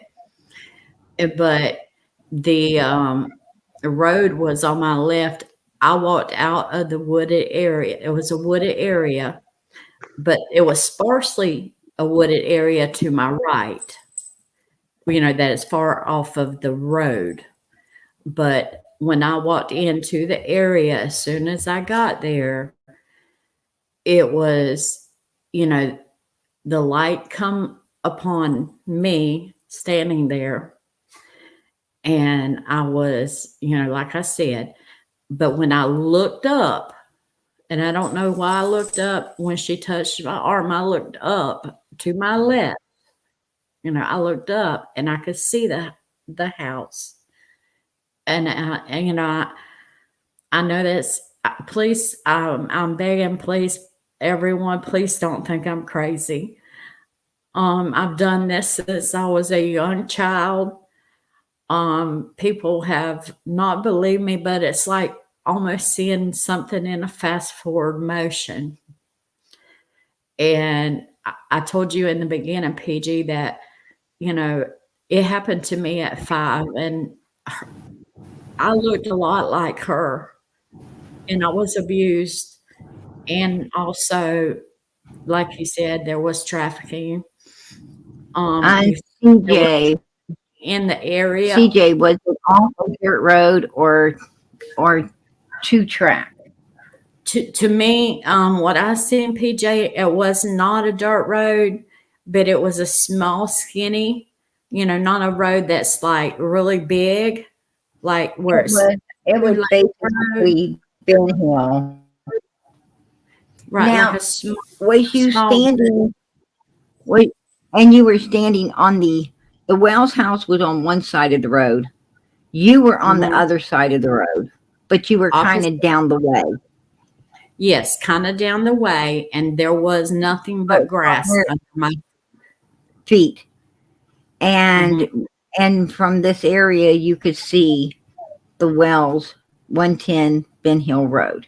Yes, You're describing the piece of property right down the road, and that Fred Hill, this second piece of property that Fred Hill owns on Ben Hill Road, not the one he lives on, not the one he lives on. There's another one right down the road as a cross from the Wells. It's got the U shape with the piece of flat land. Um, the piece of flat land, it looks like the piece of land you were standing on looks like you could park maybe I'd say anywhere from 10, 15 cars, truck yes, a on. 100% right. Yes. Okay, that's exactly it. That's the one I've been trying to get people to focus on, and I've been trying to get them to do that for a while. Um, you know, uh, I didn't want to. I'll send you a MSG. I A didn't. Um, does I have a picture of that land somewhere, but it would take me, I didn't want to be in here that, it would take me a while to pull it out. Does anyone have a picture um of that piece of land? If you have it, to could you send it through messenger on Facebook, because I can put it in content real fast and show it to her. Um, But Ben might have one because we were doing like these if sketches of land one time. if you could send it through Facebook real quick, I'll be glad to show it to I'll throw it in content real quick and show it to her. Um, if anyone has it. I didn't want to interrupt your live, Oh, but honey, you didn't interrupt. It's it's just fine. been bearing on my heart for so long. Then Right. I felt like I couldn't say it, but it was a message for somebody. It wasn't for me. It was for somebody else, and I didn't know who Um, it I was. truly, I truly believe, that me personally, I think you were a backup for what I've been trying to get Ryan to do, and he's in here. So it's possible him and his wife will be out there. Him and his wife might be able to get access to look on that particular piece of land. Um, I don't know, or there's a lot of people. 622 people, 32 people, 632 people in here. Um, you know, but you know, personally, I think Ryan might be the one, you know, because I've been trying to get that done. I asked why him and his wife don't go up there on Ben Hill, in some of those places. I know that a lot of people own that property, and they're not really the nicest folks when you want to check their land, but um, I don't think he'll have a problem with Fred, unless Fred knows something's there. And the Bible tells us God will reveal things to us through dreams and visions. Yes, absolutely. Um, you know, the young man has dreams. The older people have visions, right? Um, that's I think that's how it goes. And I've done this. This has been many times. Program of America, if you can get the family to give us permission, we'll be there tomorrow. LOL. And It's Fred Hill. It's Fred Hill's. This particular piece of land belongs to Fred. Um, I'm sure that me and Justin could probably talk with Ziggy and possibly get her to ask for clarification for you to look there. Um, I'm sure Ziggy would ask Fred, and I don't think Fred's going to give you a problem going up there to look on that piece of land. It's not that big. It's no, not that big. it's not big. It's not a I big piece. mean, the front part of it isn't that big. The clearing ain't that big. No, I don't know how. Now I don't know how far it goes back. I don't know how far it goes back into because it's surrounded. It's surrounded by a bunch of bushes and trees. Now, once you get back past them bushes and trees, I'm not sure how far back that might go. But I'm sure they're not going to go. If they put her there, if she's there, I'm sure they didn't go back that far because no. of the animals, and because it's a place they would want to keep visiting, and therefore they're not going to they're not going to want to go too deep due to, getting Mm-hmm. lost in the animals and stuff. So I would think you wouldn't have to travel too far to figure it out. It's not far. It's not far. I mean, if I could see clearly, um, 110, um, and I asked you before. I said, how does the sun set there? Because I wanted to see, kind of like a time, of day, maybe. You know what I'm saying? Right. Um, I was trying to put a time as far as the time of day. I know that sounds strange, and I really don't care if people believe me or not. But it is a message for someone else. It's not for me. But I hold this deep in my heart till I have to say it. And I had to say it tonight. I've just kind of been waiting for that moment, right time. And no, I've never been to that place. I've never seen anywhere. I've never even been in the state. Um, don't know why. But on the first conversation that I Right. felt a deep connection. Right. Matter of fact, I was going to show Fred's, his property lives on. The property he lives on. This is the one he lived on right here. This is Hmm. the one he lived on.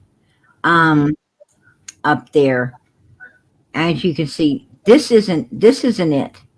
This this isn't the piece that I'm talking about. The No, piece that's I'm talking about is down the other way. It's down.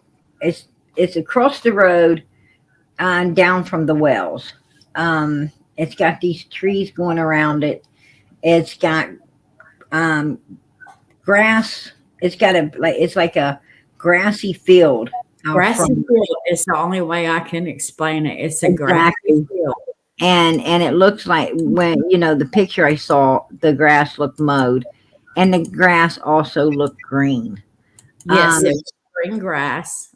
Green yeah, grass is what I yeah, seen under my feet because I was barefooted, and I could feel the grass on my feet. And I looked down at the grass because I was looking, at the light. I was standing in the light, and I could see um, the grass. I could feel the grass under my feet, and but I looked up from that area when she touched me, and I say it's souls that are leaving. But it was automatic. When I touched when she touched me on my arm, I could clearly see. I looked up to my left and I could clearly see 110. right, You right. almost send those to you. The photos got sent to me, so I'm gonna send them to your messenger. Okay.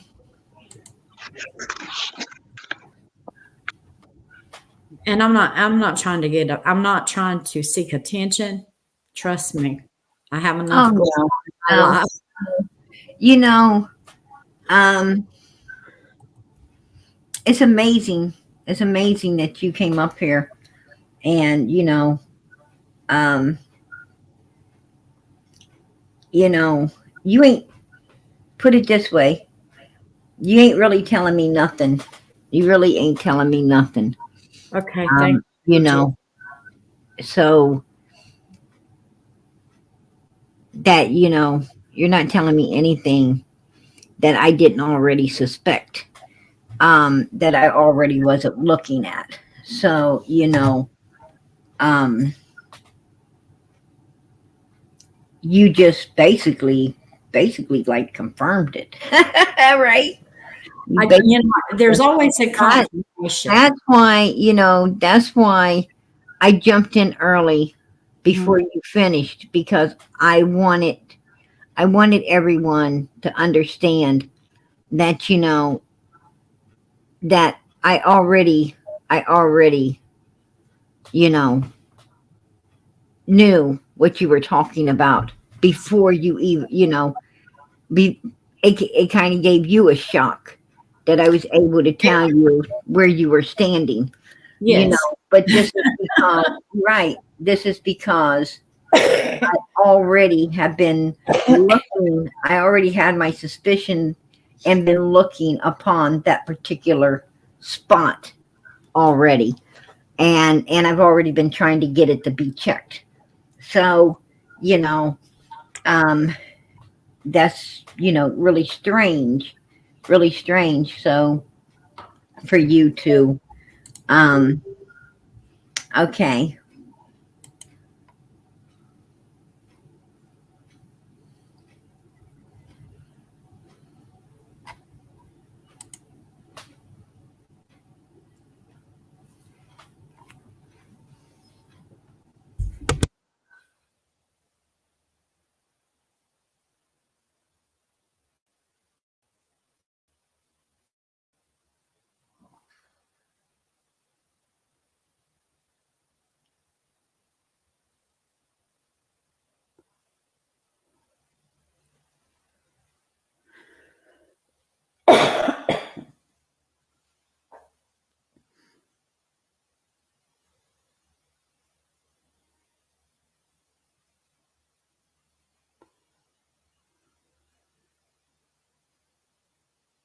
Um, that would what they sent me as an overview.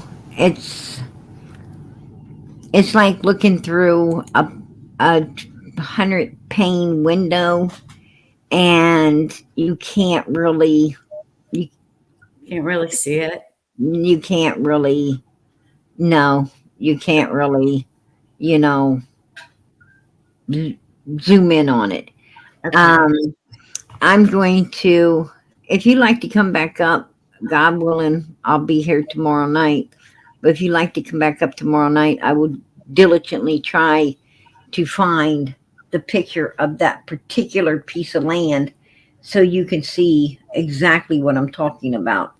I know I had a picture of that land somewhere. Um,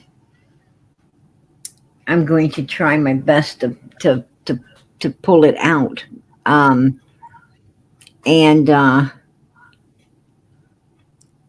I want to say this too, because this is something that is pressed upon me to say, but it was a plan. It was pre-planned.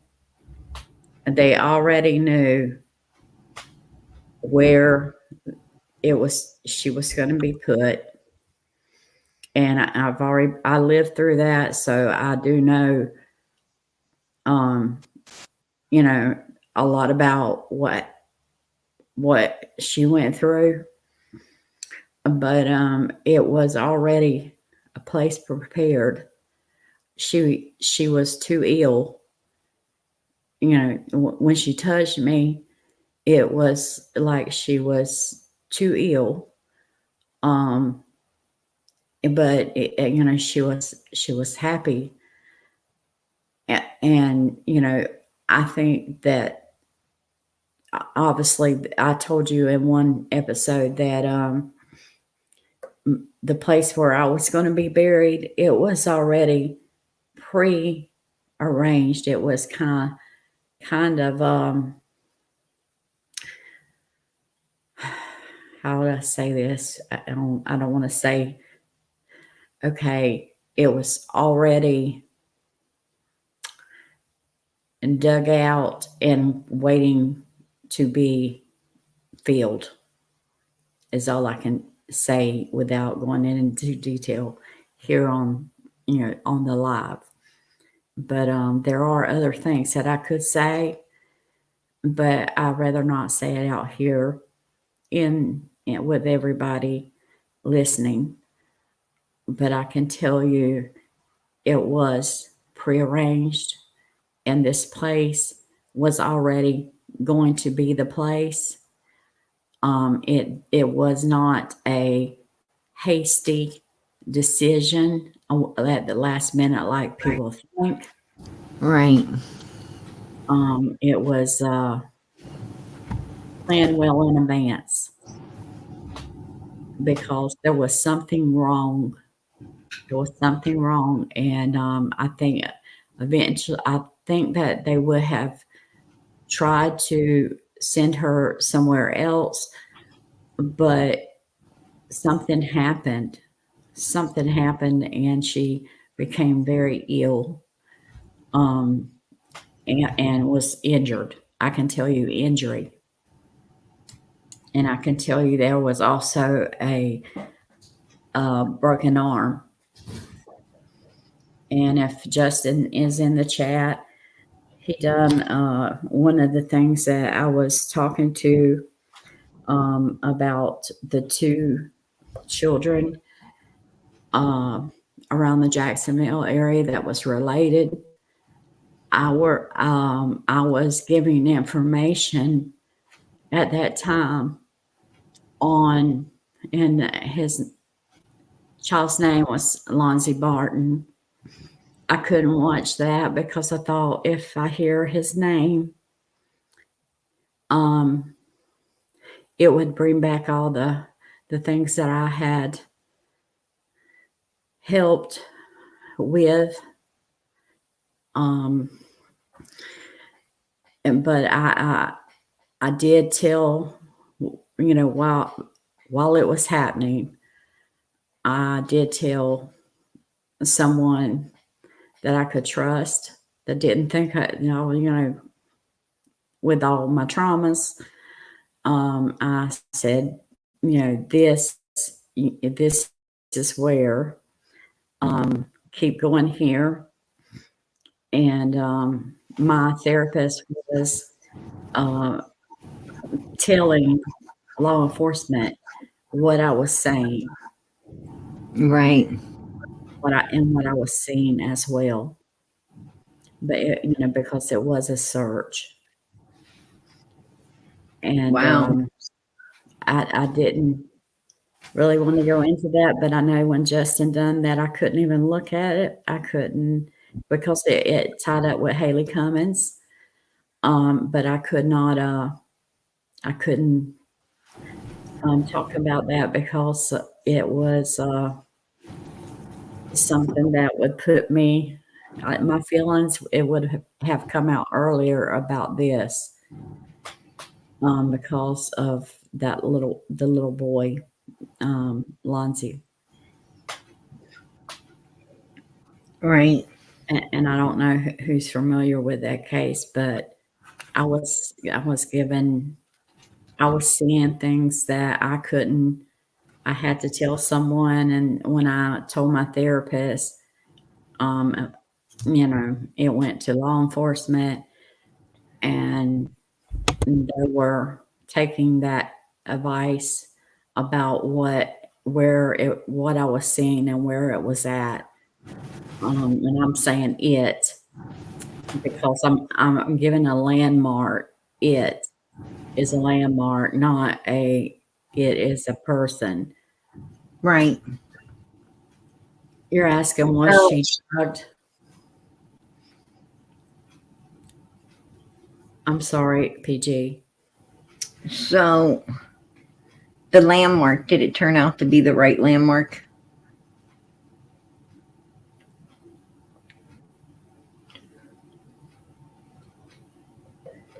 The landmark that I seen? Yes. With the case, yes, it was.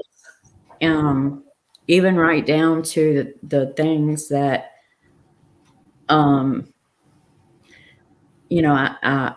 I said, this person can't get there with the vehicle that blah, blah, blah. I really don't want to go into that. Right. But I seen, like a road and the road, and a dirt road, and I seen things stacked in an area. And in truth, in truth, um, before there were so many road signs, that's how Mm-hmm. people identified Mm-hmm. different areas where you needed to be or you needed to go to. I mean, they said, you go, you know, down this road, and then the first road you see you turn into, and then you go in that road to turn into a fork. You either know you have to go left or you have to go right. That's the way directions were actually given.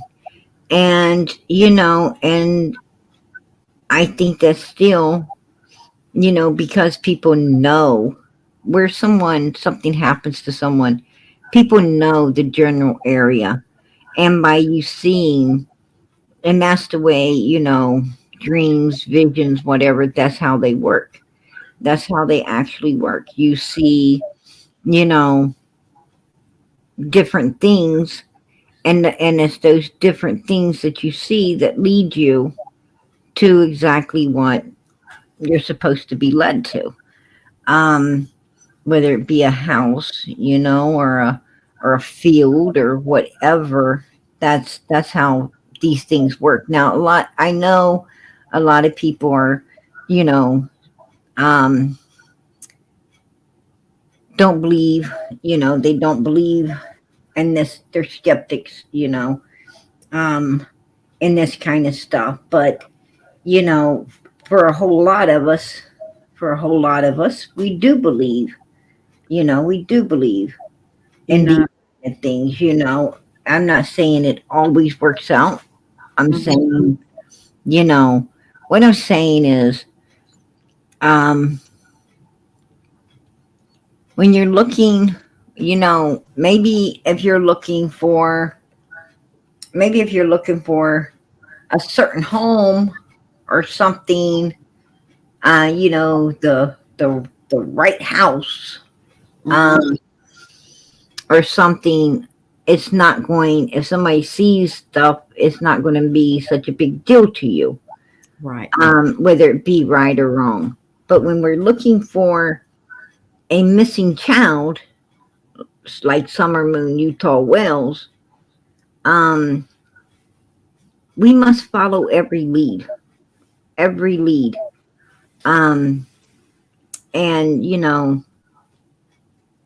if it okay if it don't turn out okay, but if it does, we're glad we were there, right? We're glad we were there. And that's the thing, is we don't know until we look. We don't know. But this particular, what you described is really strange, because that is exactly the place I've been trying for a while now to get, someone to look upon. And, and, it just, that's just weird. That's just weird. And it does fall in line with everything the Wells has been saying. She's down the road, right? She's down the road. Donald said she's wearing the most beautiful. He said she's wearing the most beautiful dress. Mm-hmm. We know that Candace changed her because all the clothes were in that box, right? So Right. she was redressed wherever she's at. Down Mm-hmm. the road in a dress, okay. We know by the box holding her clothes that she got changed. Um, we know, he said down the road, we know this particular property is, and you're able to see the house from it. Um, Candace did say Summer will always be with her. So it has to be in the general area you know, where where Candace feels she'll always be able to see it. So, it's all making sense. I mean, it's all making sense to me. You know, Make I it, didn't. I didn't want. I honestly, I didn't. put a Didn't one want in the to chat. say it. Put a one in the chat if it seems to be making sense. I mean, you know, a lot of times I say, make this make sense, but this is making sense. Put a one in the chat if you feel it's making some sense. As weird as it is, it's making sense to me. I don't know, you know, I don't know, but seems to be making sense to a lot of other people too. So, um, you know, it's starting to make some sense to me, for sure. I mean, you know,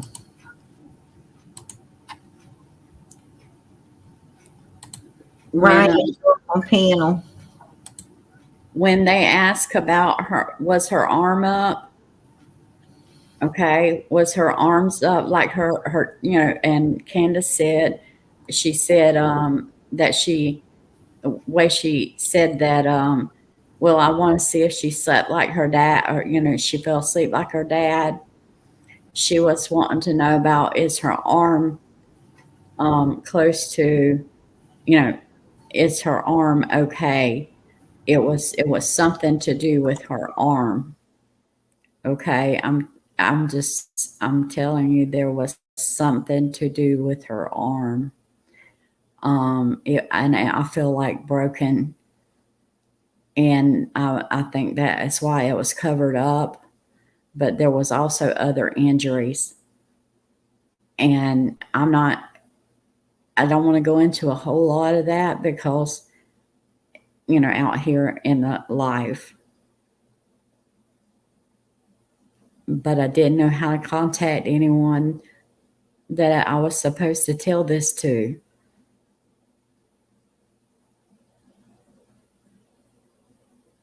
Because I know it's unbelievable. People, think I'm stupid, I'm You free. said you said that you said that Summers you said that Summers touched you. Now, Yes. when she touched you, Mm-hmm. and I know, I mean, you know, I'll um, put. I don't, here's my thing is, when I think that we all been on this earth long enough, all of us have been here long enough. We're not, even when you was a kid, even when you was a kid, when someone touched you, as in, you know, many different ways, I guess.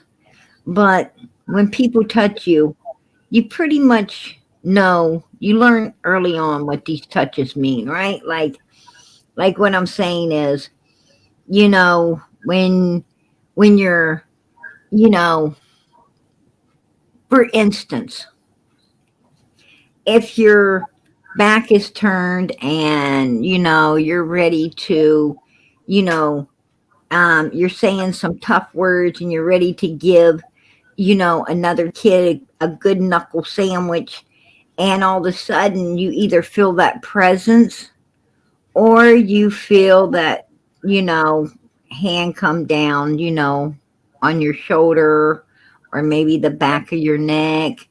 Mm-hmm. And, nobody has to tell you which parent that is, behind you or who has just touched you. You pretty much understand it's probably your dad. Right? But what Right. I'm saying is, when you immediately get that uncomfortable feeling, or maybe um maybe you're asleep and that hand comes down, you know to touch your forehead, and it's your mother, maybe thinking that you're running a fever, or or maybe you'll feel that hand, run over your hair, and it's your, it's your mother, just checking on you to see, um, watching you sleep, or maybe, you know, possibly, sometimes parents pray for you. Sometimes they're just checking on you. Sometimes they just think you're beautiful, right? And they stroke your hair back. Or maybe it's in your face and they was just getting it out of your eyes. But the point being is, a touch when you feel it, and you can pretty much sense what the person's thinking or feeling or whatever. So when Summer touched you, exactly what type of feeling did you have at that point? I'm bringing Um, you up, Sassy Fret. okay. The touch to me, okay. And I've had other things as well, so that has touched me, like you said. Right. Um, and for a minute, I feel their pain, their injuries. Um, But with Summer, but, what did you feel? but with Summer, I felt um, that was Ryan, I'm bringing you up, hon. she was, I don't know how to explain that, PG, Is but that you, Ryan? Yeah, just a sec. Okay. I just had to make sure. Um, okay, can you go ahead and finish explaining what exactly you felt with her? okay. When she touched me, I felt um that she was trying to communicate that there had been some injuries, and she was not feeling well in the beginning, before she left. She was saying that, and I'm saying they're not speaking to me. It's Right. like, they're speaking through a touch. Right. And so it's It's like, basically you're able to, it's almost like they're not talking to you. right, It's basically you can read what they're thinking, right. just like It's a they can read what you're thinking. spiritual thing. You It's hear it in your head. You yes, hear it in your head. Yeah, I understand that. Um, Believe it or not. But um but as she's touching you, you say mhm. that you feel that she does have some pain. She does have pain. She did. And right. She did And have pain. okay. Um and she had at that time she was sad. Um, when she was in the light, when I say in the light, um, it's like she wasn't quite understanding, like where to go, which way to go. Um, So she's kind of lost. she's kind of lost. Like, Okay. what am I supposed to do? Right. And like I said, when she I felt her, or when she touched my arm, and it touched my left arm. So I don't know if it's her left arm. That's what she was saying, left arm. But Mhm. there was some trauma injuries. There was some trauma injuries, is all I can say. To And the arm. and she was giving something for to try to help her feel better. And it didn't really. She could still feel some pain. but in the light, when she came into the light, I brought, kind of like she was following me to the light. We're standing in the light, and once she got there, it was warm and pleasant, and everything was safe. It was safe. It's a safe place.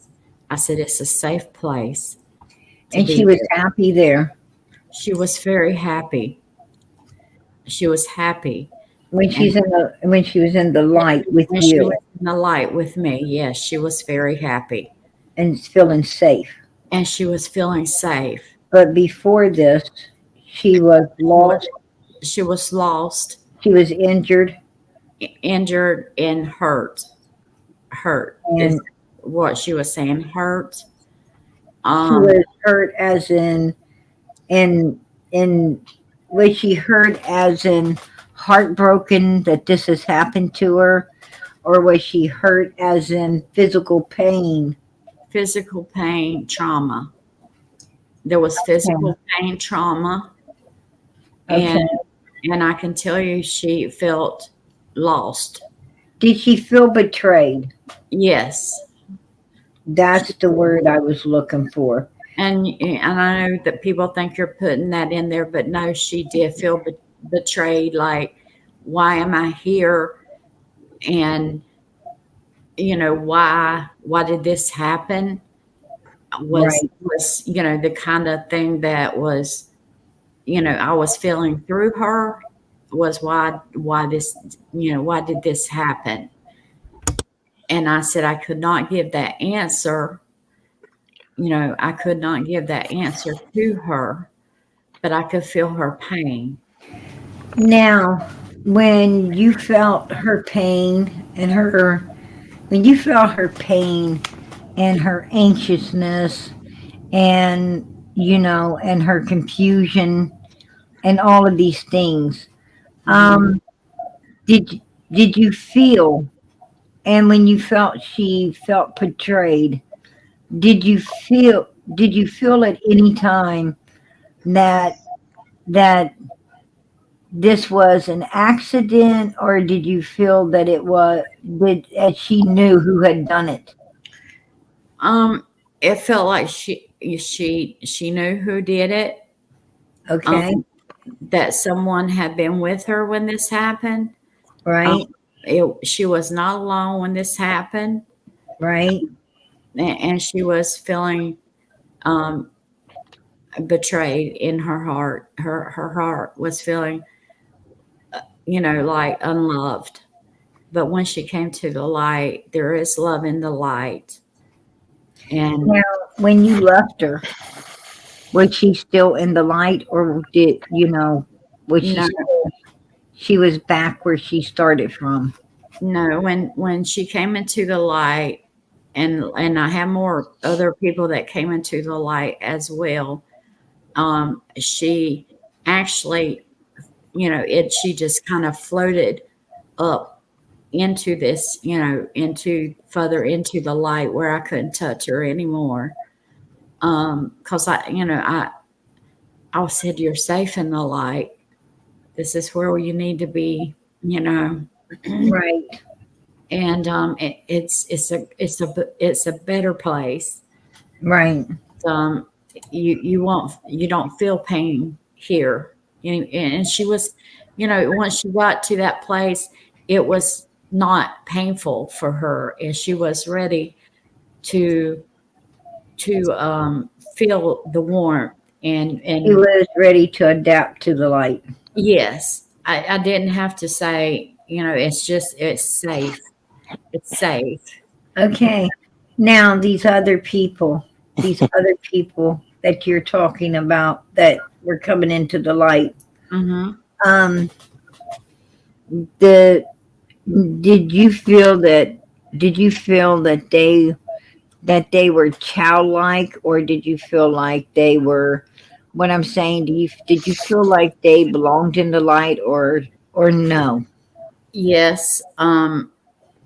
The other people that was in the light, um, it was like they left because that's what was happening.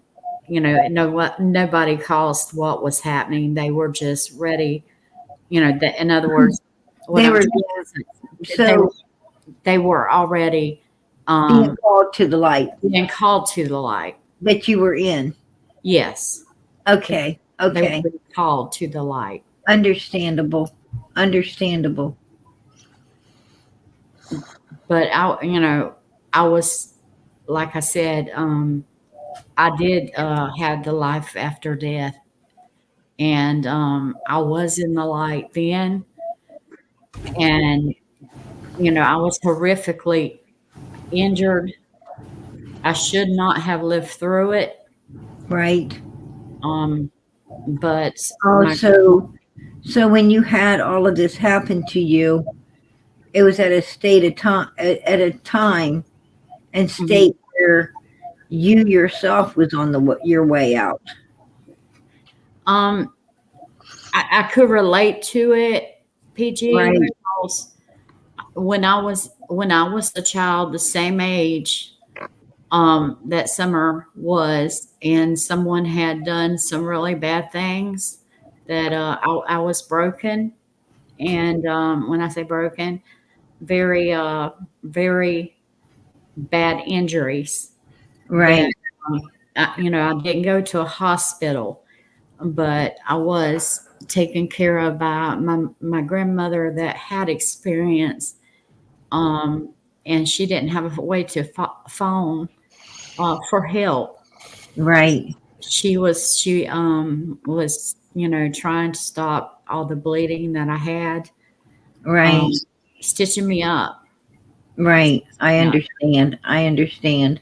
So Ryan, did you want to ask any questions?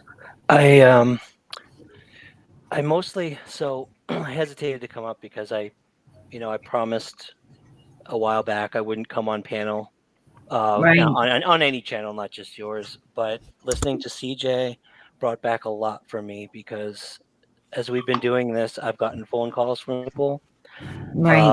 who, I mean, I've had phone calls from people just bawling, just crying because they're similar to CJ. They just receive dreams. They get messages from what I Right. consider messages from God, Mm-hmm. and it's a gift that God gives you, Right. and you receive this. And I just felt for CJ so much. I feel for you, CJ. I could hear it in your voice, the trembling. You most of the people who have these things don't want to talk publicly about it, and No. that's what tears them up because they see these things, they receive these things, they know some they know things and they can't share it with anyone because they don't want to be ridiculed or told that they're crazy. And I understand that, and I feel for you so much, and I needed to come up just to tell you that I don't think you're crazy. I think what you're seeing, what you're receiving is authentic, it's divine, and it means a lot. What your description helps so much. It matches what some people have said who have called. That the clearing is comes up so often. The clearing with the trees comes up It's really, so often. it's Fred Hill's property that's right there down the road from Don and Candace's house. It's not the one he lives on. It's a different one, Hmm. and it's right down the road. You know, I don't know if Fred will give you the okay to go on. I think if Ziggy really asked him and wanted you to, he would let you. I hope for Summer's sake she would. Um, and I think she will because Ziggy wants Summer found too. Yeah, We all do. I will say with Ziggy, I definitely disagreed with her on Andy, and that's kind of why we had a falling out. Right, But even in my video, I made it clear that I was not going to say that Fred was at fault or that he was guilty, just that I didn't think Andy was. right, So, if Fred seems like a type of guy. When I talk to him on the phone, he's very laid back. right. Maybe he'd be open to it. Maybe he'd be like, yeah, go ahead. He didn't care that law enforcement went on there several times. Oh, and I don't think Fred would know.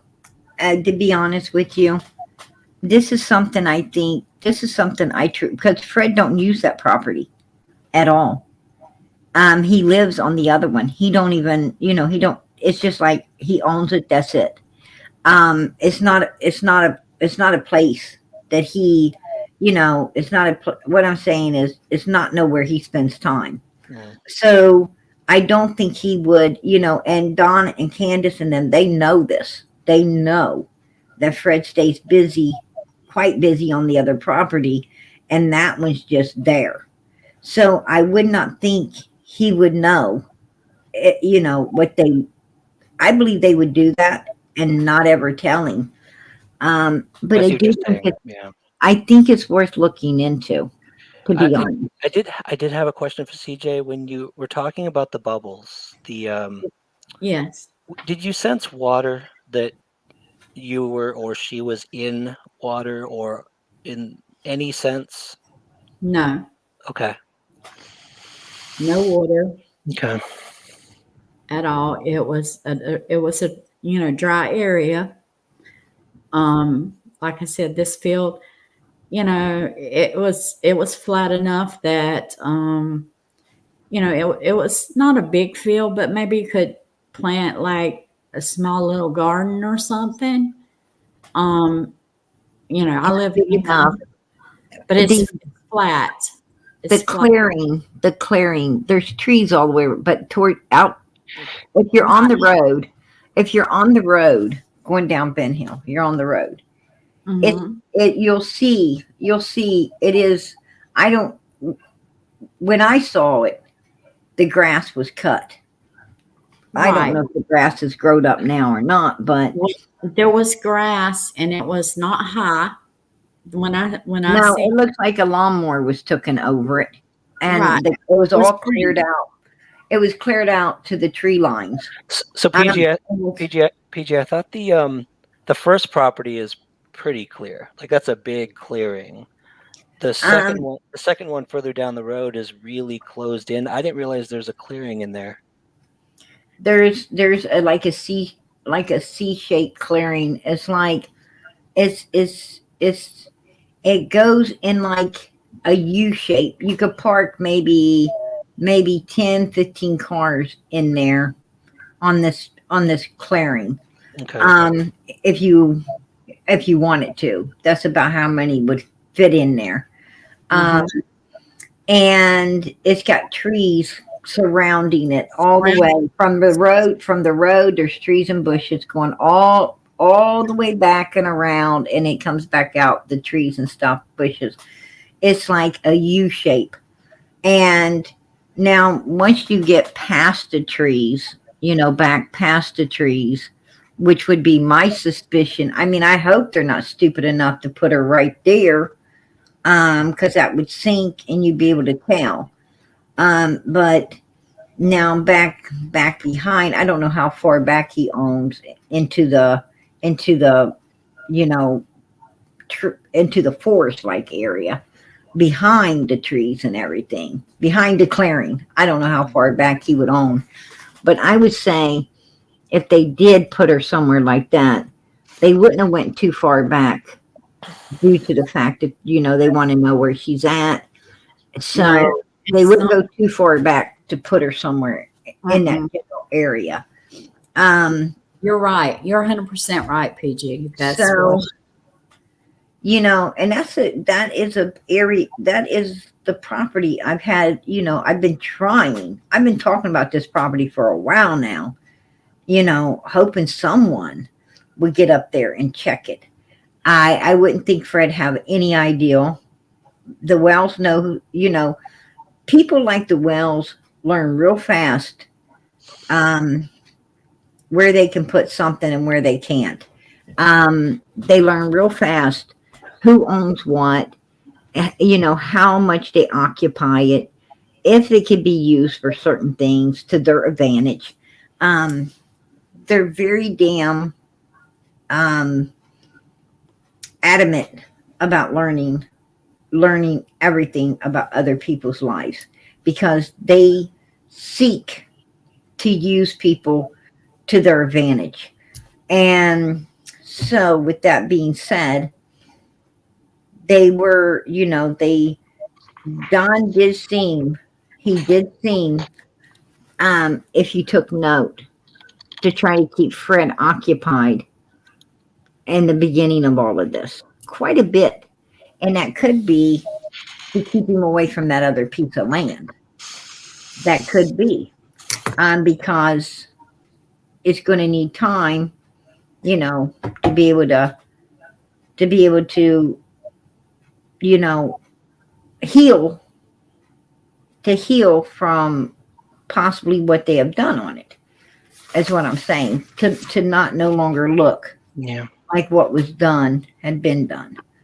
Um, that's a, you know, and that's their mind frame too. Trust me. Um, Don and Candace Wells, those are two mother freakers for some reason. I know like the back of my hand. I can't even explain it, but I do. Um,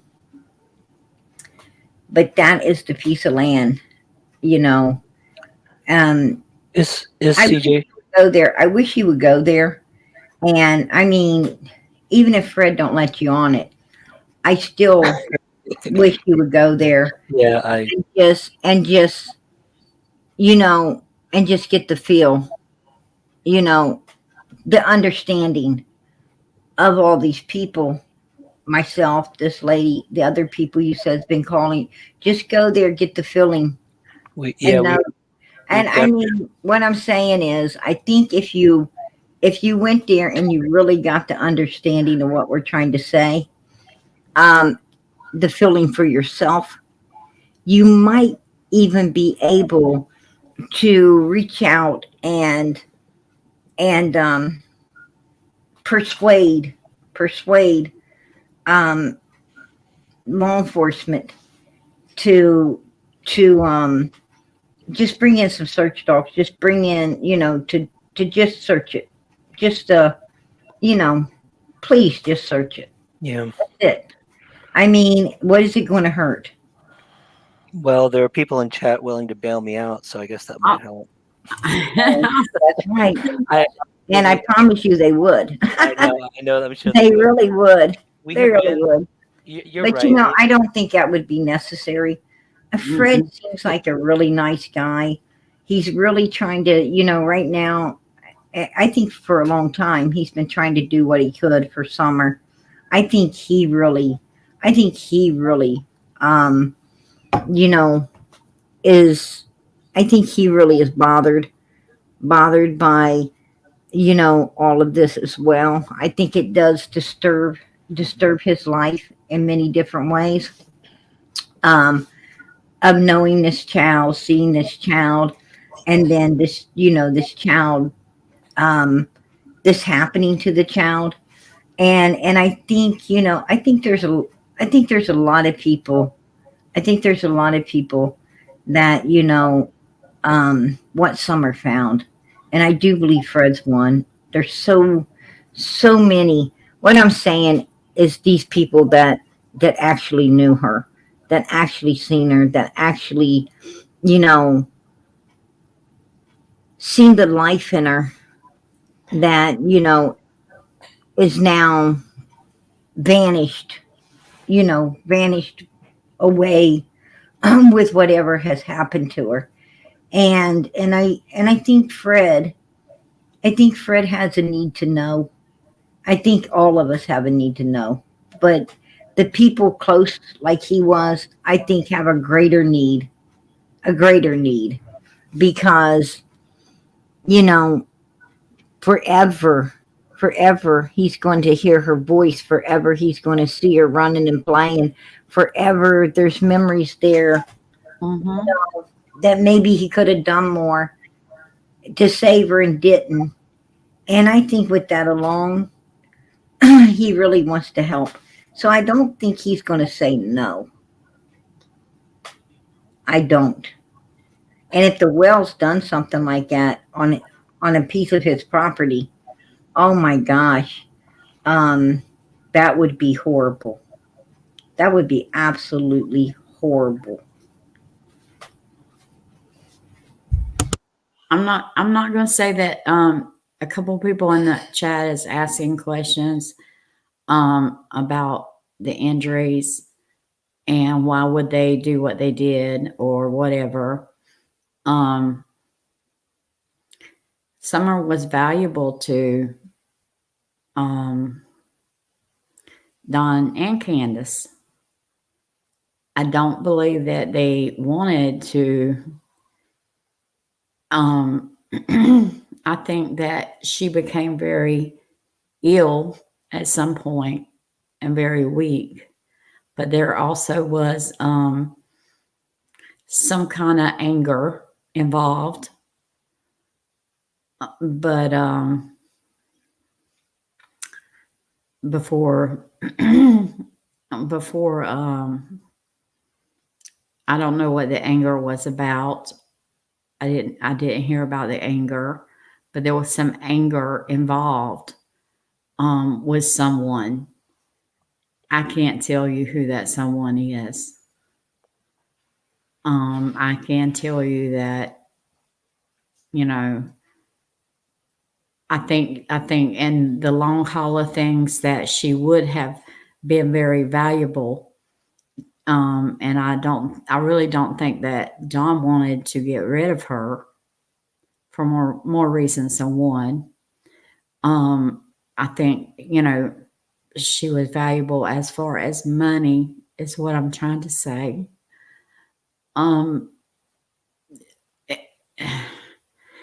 Because, but she wasn't being properly taken care of. And then she became ill. She was getting ill for not getting fed properly, and being used too much for a child. And maybe that was the intent that that they would be able to get her to a further place, but she could not make it to a further place. There was some kind of episode that happened, and I hope that answers people's questions. That's asking, you know, not why, you know, why did this happen? I can tell you with, you know, I've been with around a psychopath. There is no reason. There is no reason why they come unleashed or unhinged. There is no reason. That's true. That's It's not. They don't have to have a reason to do what they do. You know why they do what they do? Because they can. Well, yeah, absolutely. They can. And, you know, there's always, and I want to say that, you know, because I was in a situation where there was multiple children, but it seems that there is, you know, there is one that is just, I guess targeted is the word I would say, targeted. Right. And like this, you know, other case that you were talking about earlier, how, you know, this girl was the one that was taking the blunt force of everything. Absolutely. So what I'm trying to say, and I think this will come out at a later time, and I think, you know, I really do, that, you know, that the boys had not, they wasn't treated as badly. They were treated bad. They were abused. I'm not going to say that they wasn't, but I'm going to tell you, she was taking the blunt of whatever happened, and not just, you know, any time, you know, whether that it was she didn't do whatever she was told or blah blah blah blah, whatever like that. She was, you know, a target. She was targeted. Um, Aggression. Aggression was being rechanneled on her, no matter who messed up. yes. Yeah, I understand that to the fullest. Ryan, did you want to say something, hon? I did. I keep going back to the description CJ was giving, and I am curious, CJ. Are you familiar with that area, Ben Hill Road?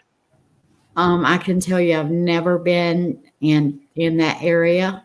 Okay. I've never been in Tennessee. I do have some family there. I've never visited them, but they're Okay. No, different related.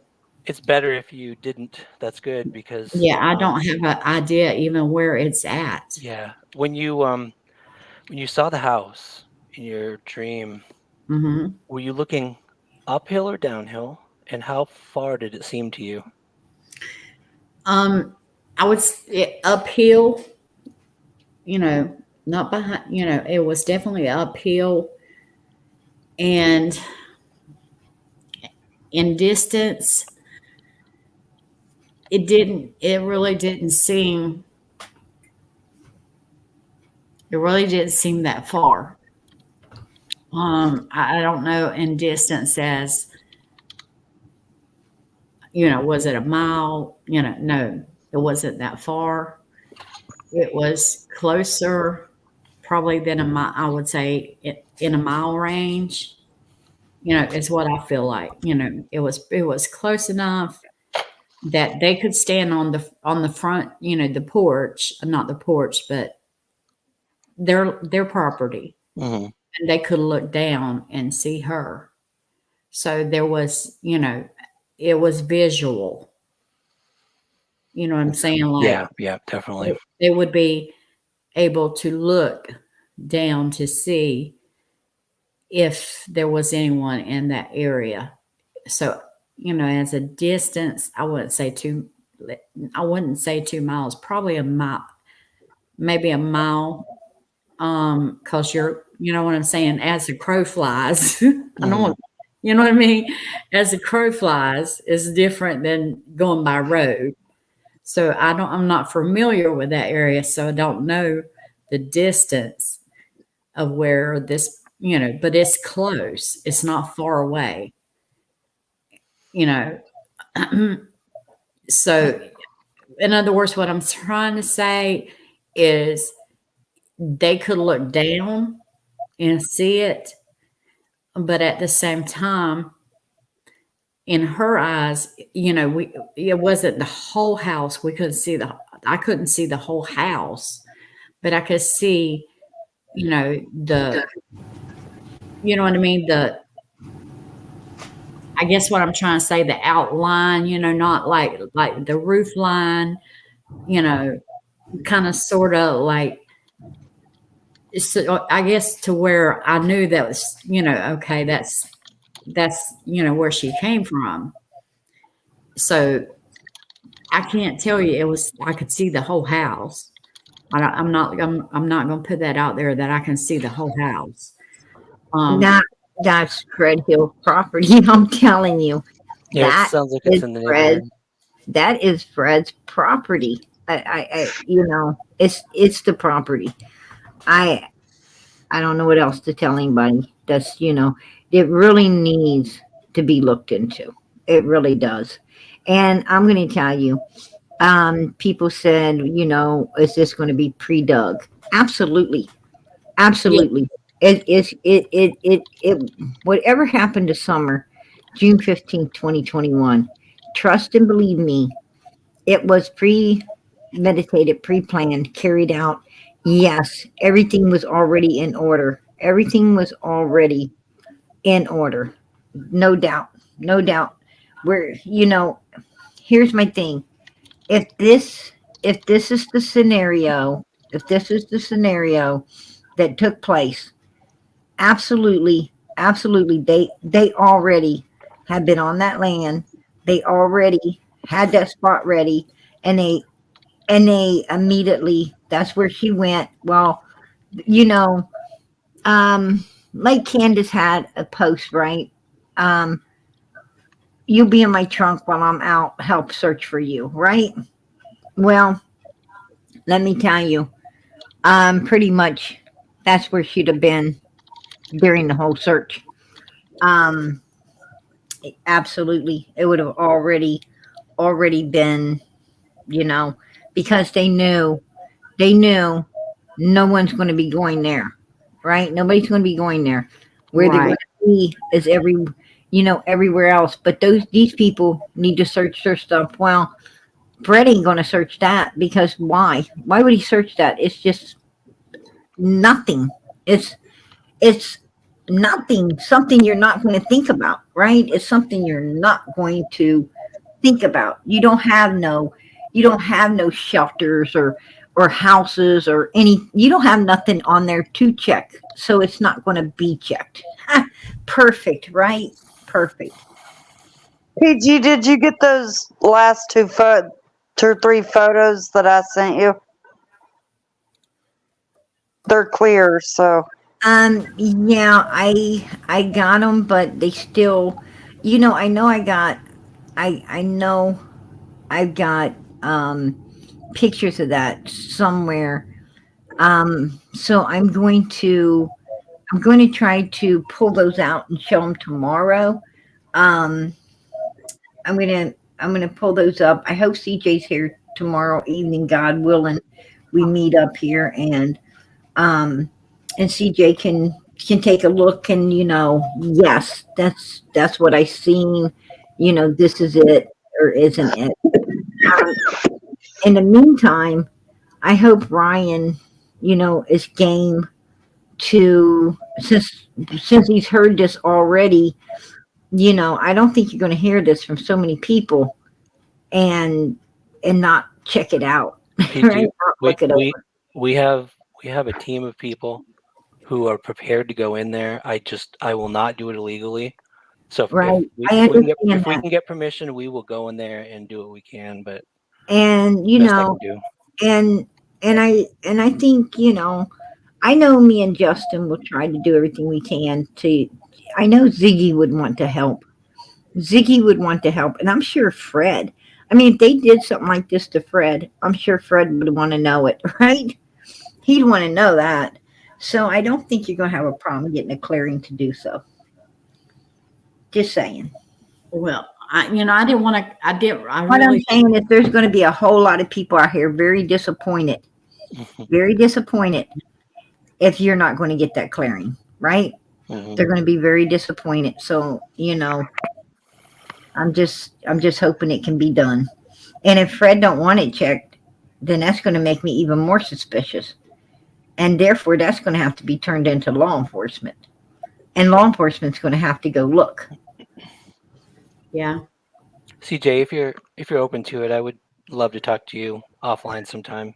Yeah, I would love to talk to you also because there are some things that I haven't said um, that I don't want to say on this live, Yeah, no, I understand.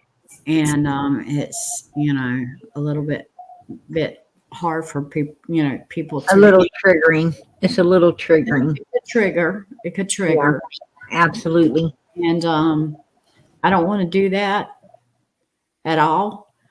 But I want to say that to everyone, that she was happy. She was happy when she finally got to the place that she could she could leave. Um, Are you on Summer's Facebook? I am. Okay.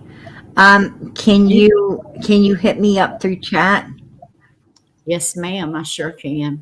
Okay, I would appreciate that. Um, I do have a Facebook, so you can see it. You can see my Um, Facebook page. right. You, On Facebook, see the difference is I know you as CJ on here. On right. Facebook, I wouldn't know who to be looking for. So if you, I mean, like when the people on here write me on Mhm. Facebook, they say, I'm so and so, and then I know who they are. Okay. Um, so you would have to hit me up through the chat and say, hey, this is CJ. And that way I'll know it's you and I'll be able to correspond with you through there. And you seem to know a lot about like you were saying, building and such like that. Hmm. That you had done a lot of things because I listen to you, PG. Really, I do. And that's really what brought me out of where I feel like I could come out here and say this. Right. Well, I have to give all credit to God for my smartigans. Right? it, it Sometimes, has to be God. sometimes I feel like you are actually talking directly to me. Like when I want to say, because I've had been carrying this around with me on my heart, and sometimes when you have said things, it's like, oh my gosh, I need to say something, but I couldn't say anything because the situation I have in my life at the time. Right. But I you know, totally understand. I totally understand. I have wanted to say it, but like I said, the first time I talked with you, it was the first time that I had ever said what happened to me, Right. and the first time I could even speak up to anybody. So um, I didn't know who the message was for. I didn't know who I needed to tell, because usually there's someone that I I was need to. certainly hoping, I was certainly, with Ryan being in the chat and all the things he's been doing lately for Summer to, to find her. Um, I was sure, hoping it was for him. I feel, I felt it is. Um, but like I said, there were 600 and some people in here, so um, I don't know who it is. That I was supposed to. This message was supposed to touch, but I'm telling you that you know and did you feel it was for you, Ryan? I was a little shocked because, like I said, I came in here. I haven't been on a lot of lives, even in chat, and I saw the name Joe, and I was curious who this dude was. So I Right, came in tonight. I swear it's coincidence. I'm just not doing this as much lately, so right. yeah, I was a little You shocked. know, But I'm not going to be so arrogant. Honestly, it's the weirdest thing though, because I came in here tonight and I was going to cover Joe.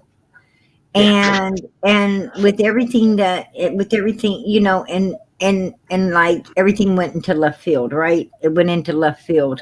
and Um, I'm what I'm sorry. saying is honey, um, you know, for Summers, hey, that's not you or Ryan or any of us. That's God. yeah, God. The one thing I do know is when I open this live, it's going to go where God wants it, not where PG wants it, where everybody else wants it. It's just going to go where God wants it. And sometimes it goes in left field, and I say, hey, that's okay because that's where God wanted yeah. it. And you know, so like Ryan said, it's kind of weird. Well, I it, haven't got to cover. I haven't got to cover Joe, I'm but you sorry. know what? But you know what? I think Ryan got called in a different way. well, I, and it could be for a lot of reasons. I mean, there could be someone in chat who need to hear this besides me. It could be because that I just needed to talk to you and share the message with you about that it's okay that what you're feeling. And I'll tell you one more thing that I want to tell you is that I don't know why this pattern has come up, but a lot of people who have what you get, they have had trauma or they've had really hard lives or just traumatic things happen to them. I don't know why, but I do want you to know that that doesn't make you, weak or lesser than anyone else or crazy or anything like that. I think it gives you strength. I think that's why you're getting these things. I think God is drawn to you because of what you've been I, through. I just want you to know that. Thank you. I I really do. think, I think that you just need to understand. I think you just need to understand that you got a gift. You got a gift that other people don't have, so therefore they're not going to understand it. But the thing is, it's something that no, you don't want to talk about it. No, you do think people's going to think differently of you, or if you told it, it's something that's very hard to believe. It's something that's very hard to believe for people. Yeah, you feel like you're under, when you tell people, some people, some people, if you warn them about things, um, then you'll have some people grateful. You'll have some people grateful that you warned them, that you may have intervened something that would have happened and now didn't because you had forewarned them and they took heed. But you're going to also have people who are going to feel like maybe you're some kind of weirdo, and you always got to worry about those people that think that you caused something to happen because they don't mentally think right, by telling them, so it's almost like a damn if you do, damn if you don't, right? It's Yeah, it's and kind of like a blessing and a curse at the same time.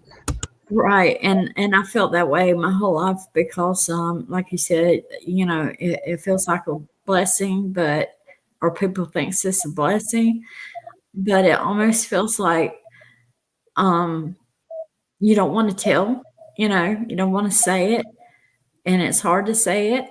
Um, but it's got the message has got to go to someone other than Yeah. me, and because it's not for me. You're not the only one. You're not the only one Yeah. that deals with these kind of things in the world. Trust me. Put a one in the chat. Please put a one in the chat. If Put a one in the chat if you have been that if you have been forewarned about things, um, by dreams or visions or through something. Put a one in the chat if you have seen things to come, and they did in the future. Um, Put a one in the chat if you've had what they call deja vu. That's where you've seen it.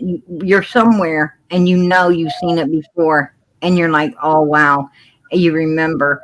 You know, it was maybe in a picture or in a dream, or somehow you've seen that place before. Um, you know, all these people, look at them. There's tons and tons and tons, that understand exactly what you're talking about. Absolutely.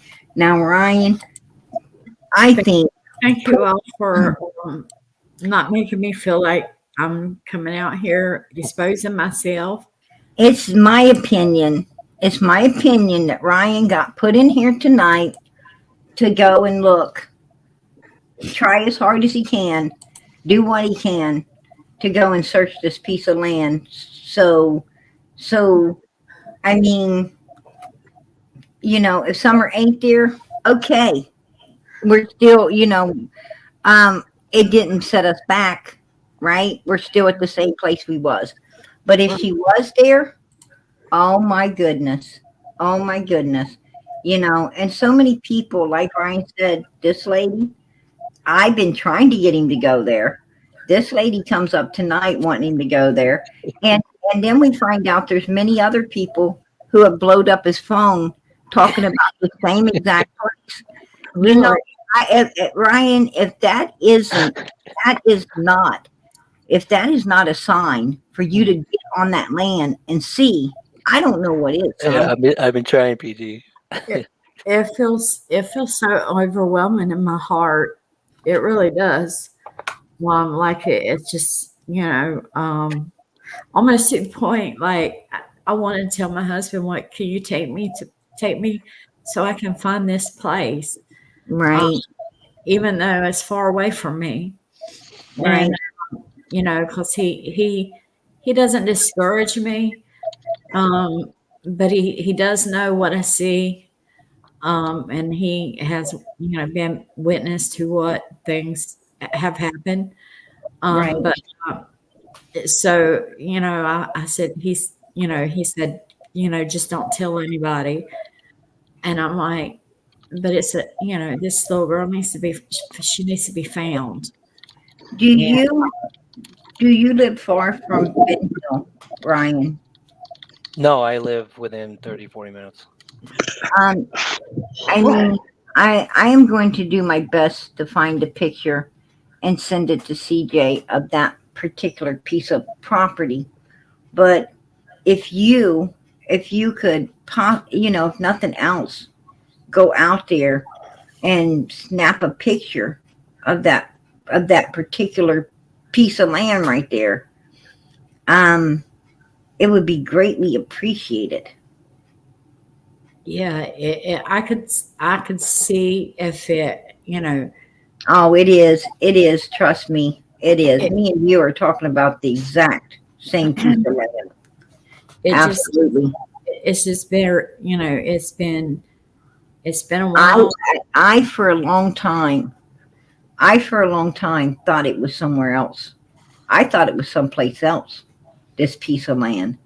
Me too. But then I saw some pictures. I seen the pictures of um, Fred's. Fred. I didn't know Fred had an extra piece of land until I seen the picture, and I said, "Oh my goodness, that is it. That is the piece that me. That's the one. That's the one." And that's when I really started trying to get Ryan to go to this piece of land. Was Fred? I knew it was Fred's piece of land. You could That see I that clearing. You could see that clearing from the road, PG. Oh, absolutely. Okay. Absolutely. And that's what I'm talking about. It's not about the clear. It's not about it's not about the clearing. I'm telling you, when people's talking to you about this, a lot of them's telling you more about the tree line that goes in that U shape.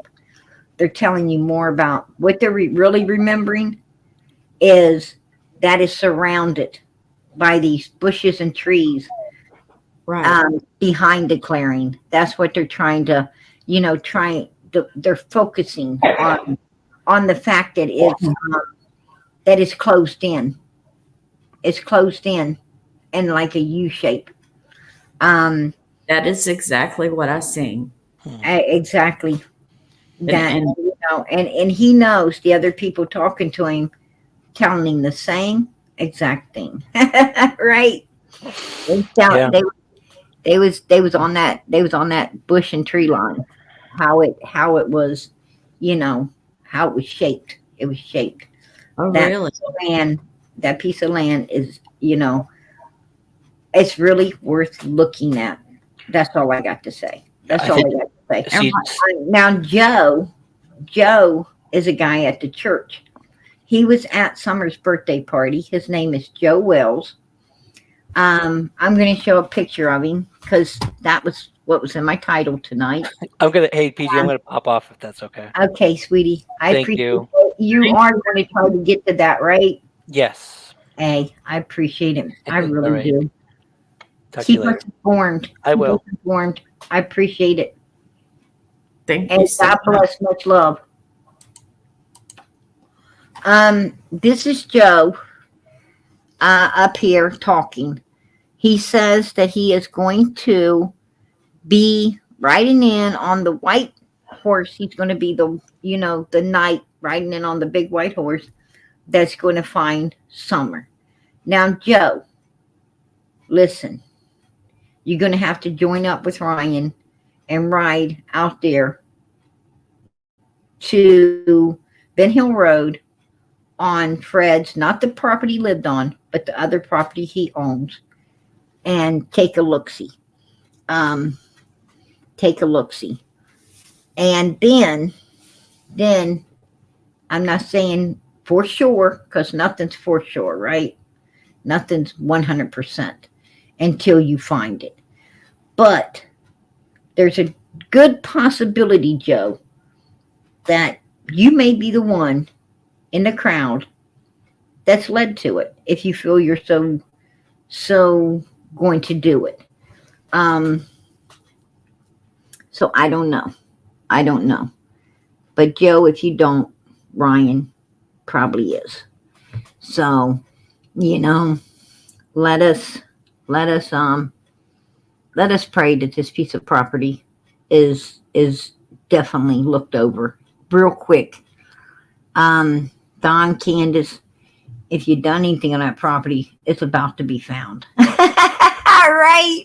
It's about to be found, y'all. No doubt. It's about to be found.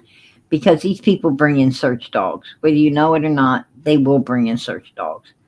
And search dogs, man, I've seen where they found stuff. They found stuff years later, right? Like lots of years later. So trust me, they'll bring them in. There's these people always have them. Somebody in the crowd has them, and and they definitely get what they want. So, with that being said, hey, 2024 summer might get found. God bless. God bless. You know, and like CJ said, you know, summer's been lost. She just now getting to the light. Possibility. That's, good possibility. That's why, why, maybe that's why God's been holding off. Maybe that's why God's been holding off is, summer, was lost. I think sometimes, you know, if you don't open the window, you know, they don't immediately go to a light. What I'm saying is, a lot of times, they don't get there. They don't get there because they don't understand, you know, like a lot of, I've heard where some don't even understand they're gone yet, right? Something happened so quick. They didn't even understand they were gone yet. They thought they still like everybody else. Um, and I truly believe that. I truly believe that. You know, some of the things, I could share. I could share some of the things, some some things with you. I won't because I want you guys to be able to sleep. But you know, there's weird things, and I'm sure everybody has encountered. I think everyone has encountered weird things at one point or another. Put a one in the chat if you've experienced weird things at one point or another in your life. Everybody has, to be honest.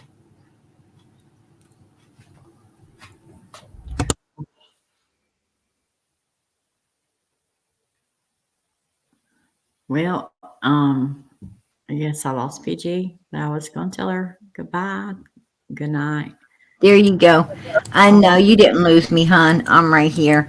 But but I sure would. I'd like to have you back up at some point, and I definitely will be um talking with you as soon as you hit me up through chat on Facebook. I will, PG, because there's some other details that I'd like to share with you that Absolutely. I'm not gonna say on this live. Right. Well, if you get time tomorrow, um, tomorrow afternoon, I'm pretty busy in the mornings, but I get a couple breaks. I get a couple breaks in the afternoon. So if you get some time in the afternoon, hit me up through there and we can chat for a while. Okay.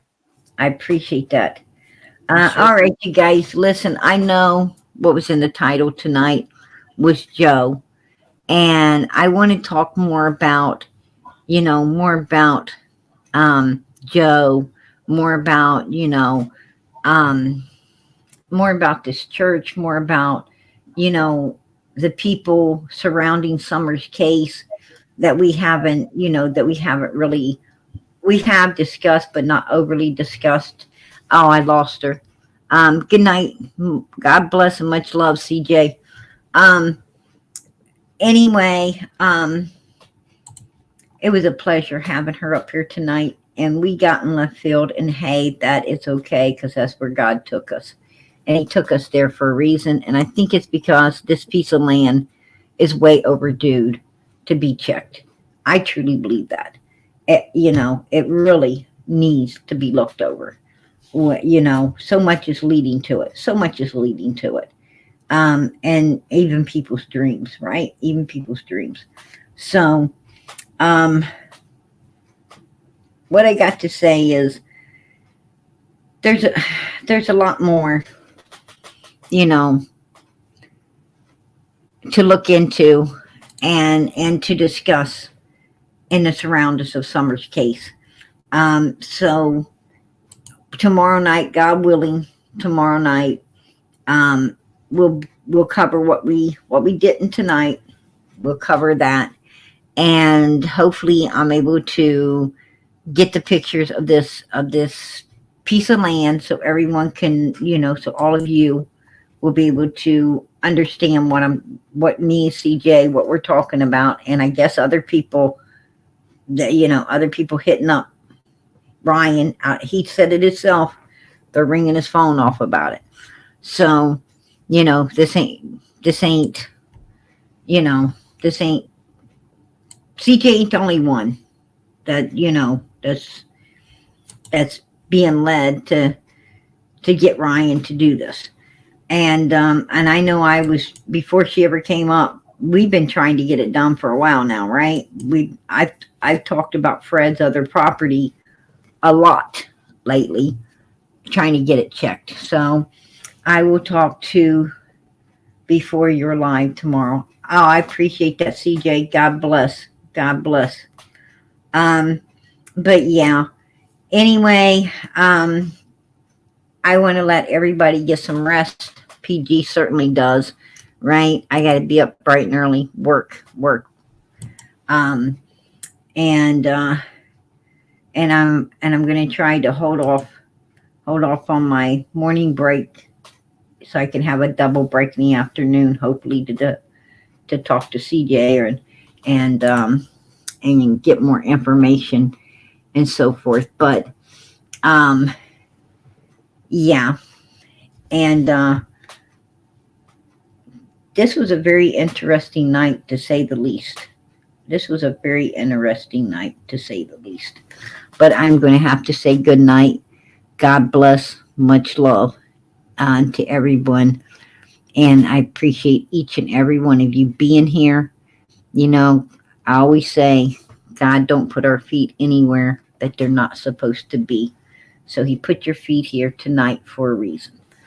And before I go out of here, as always, I want to ask you, please pray for Summer.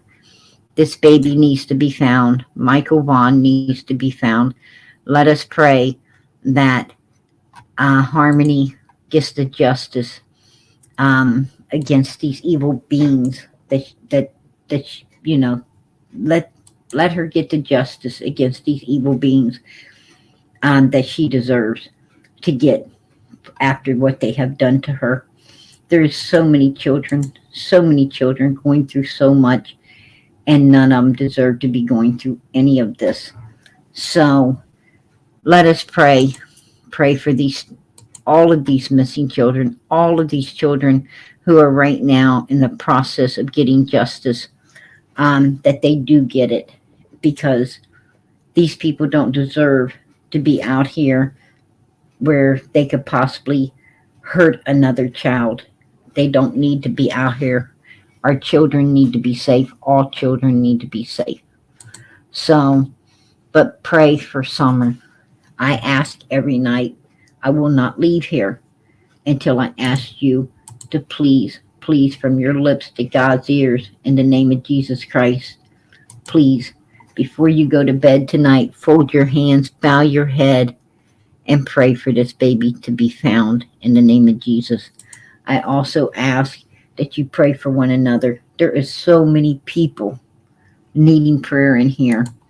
And a lot of them unspoken, a lot of them we know about.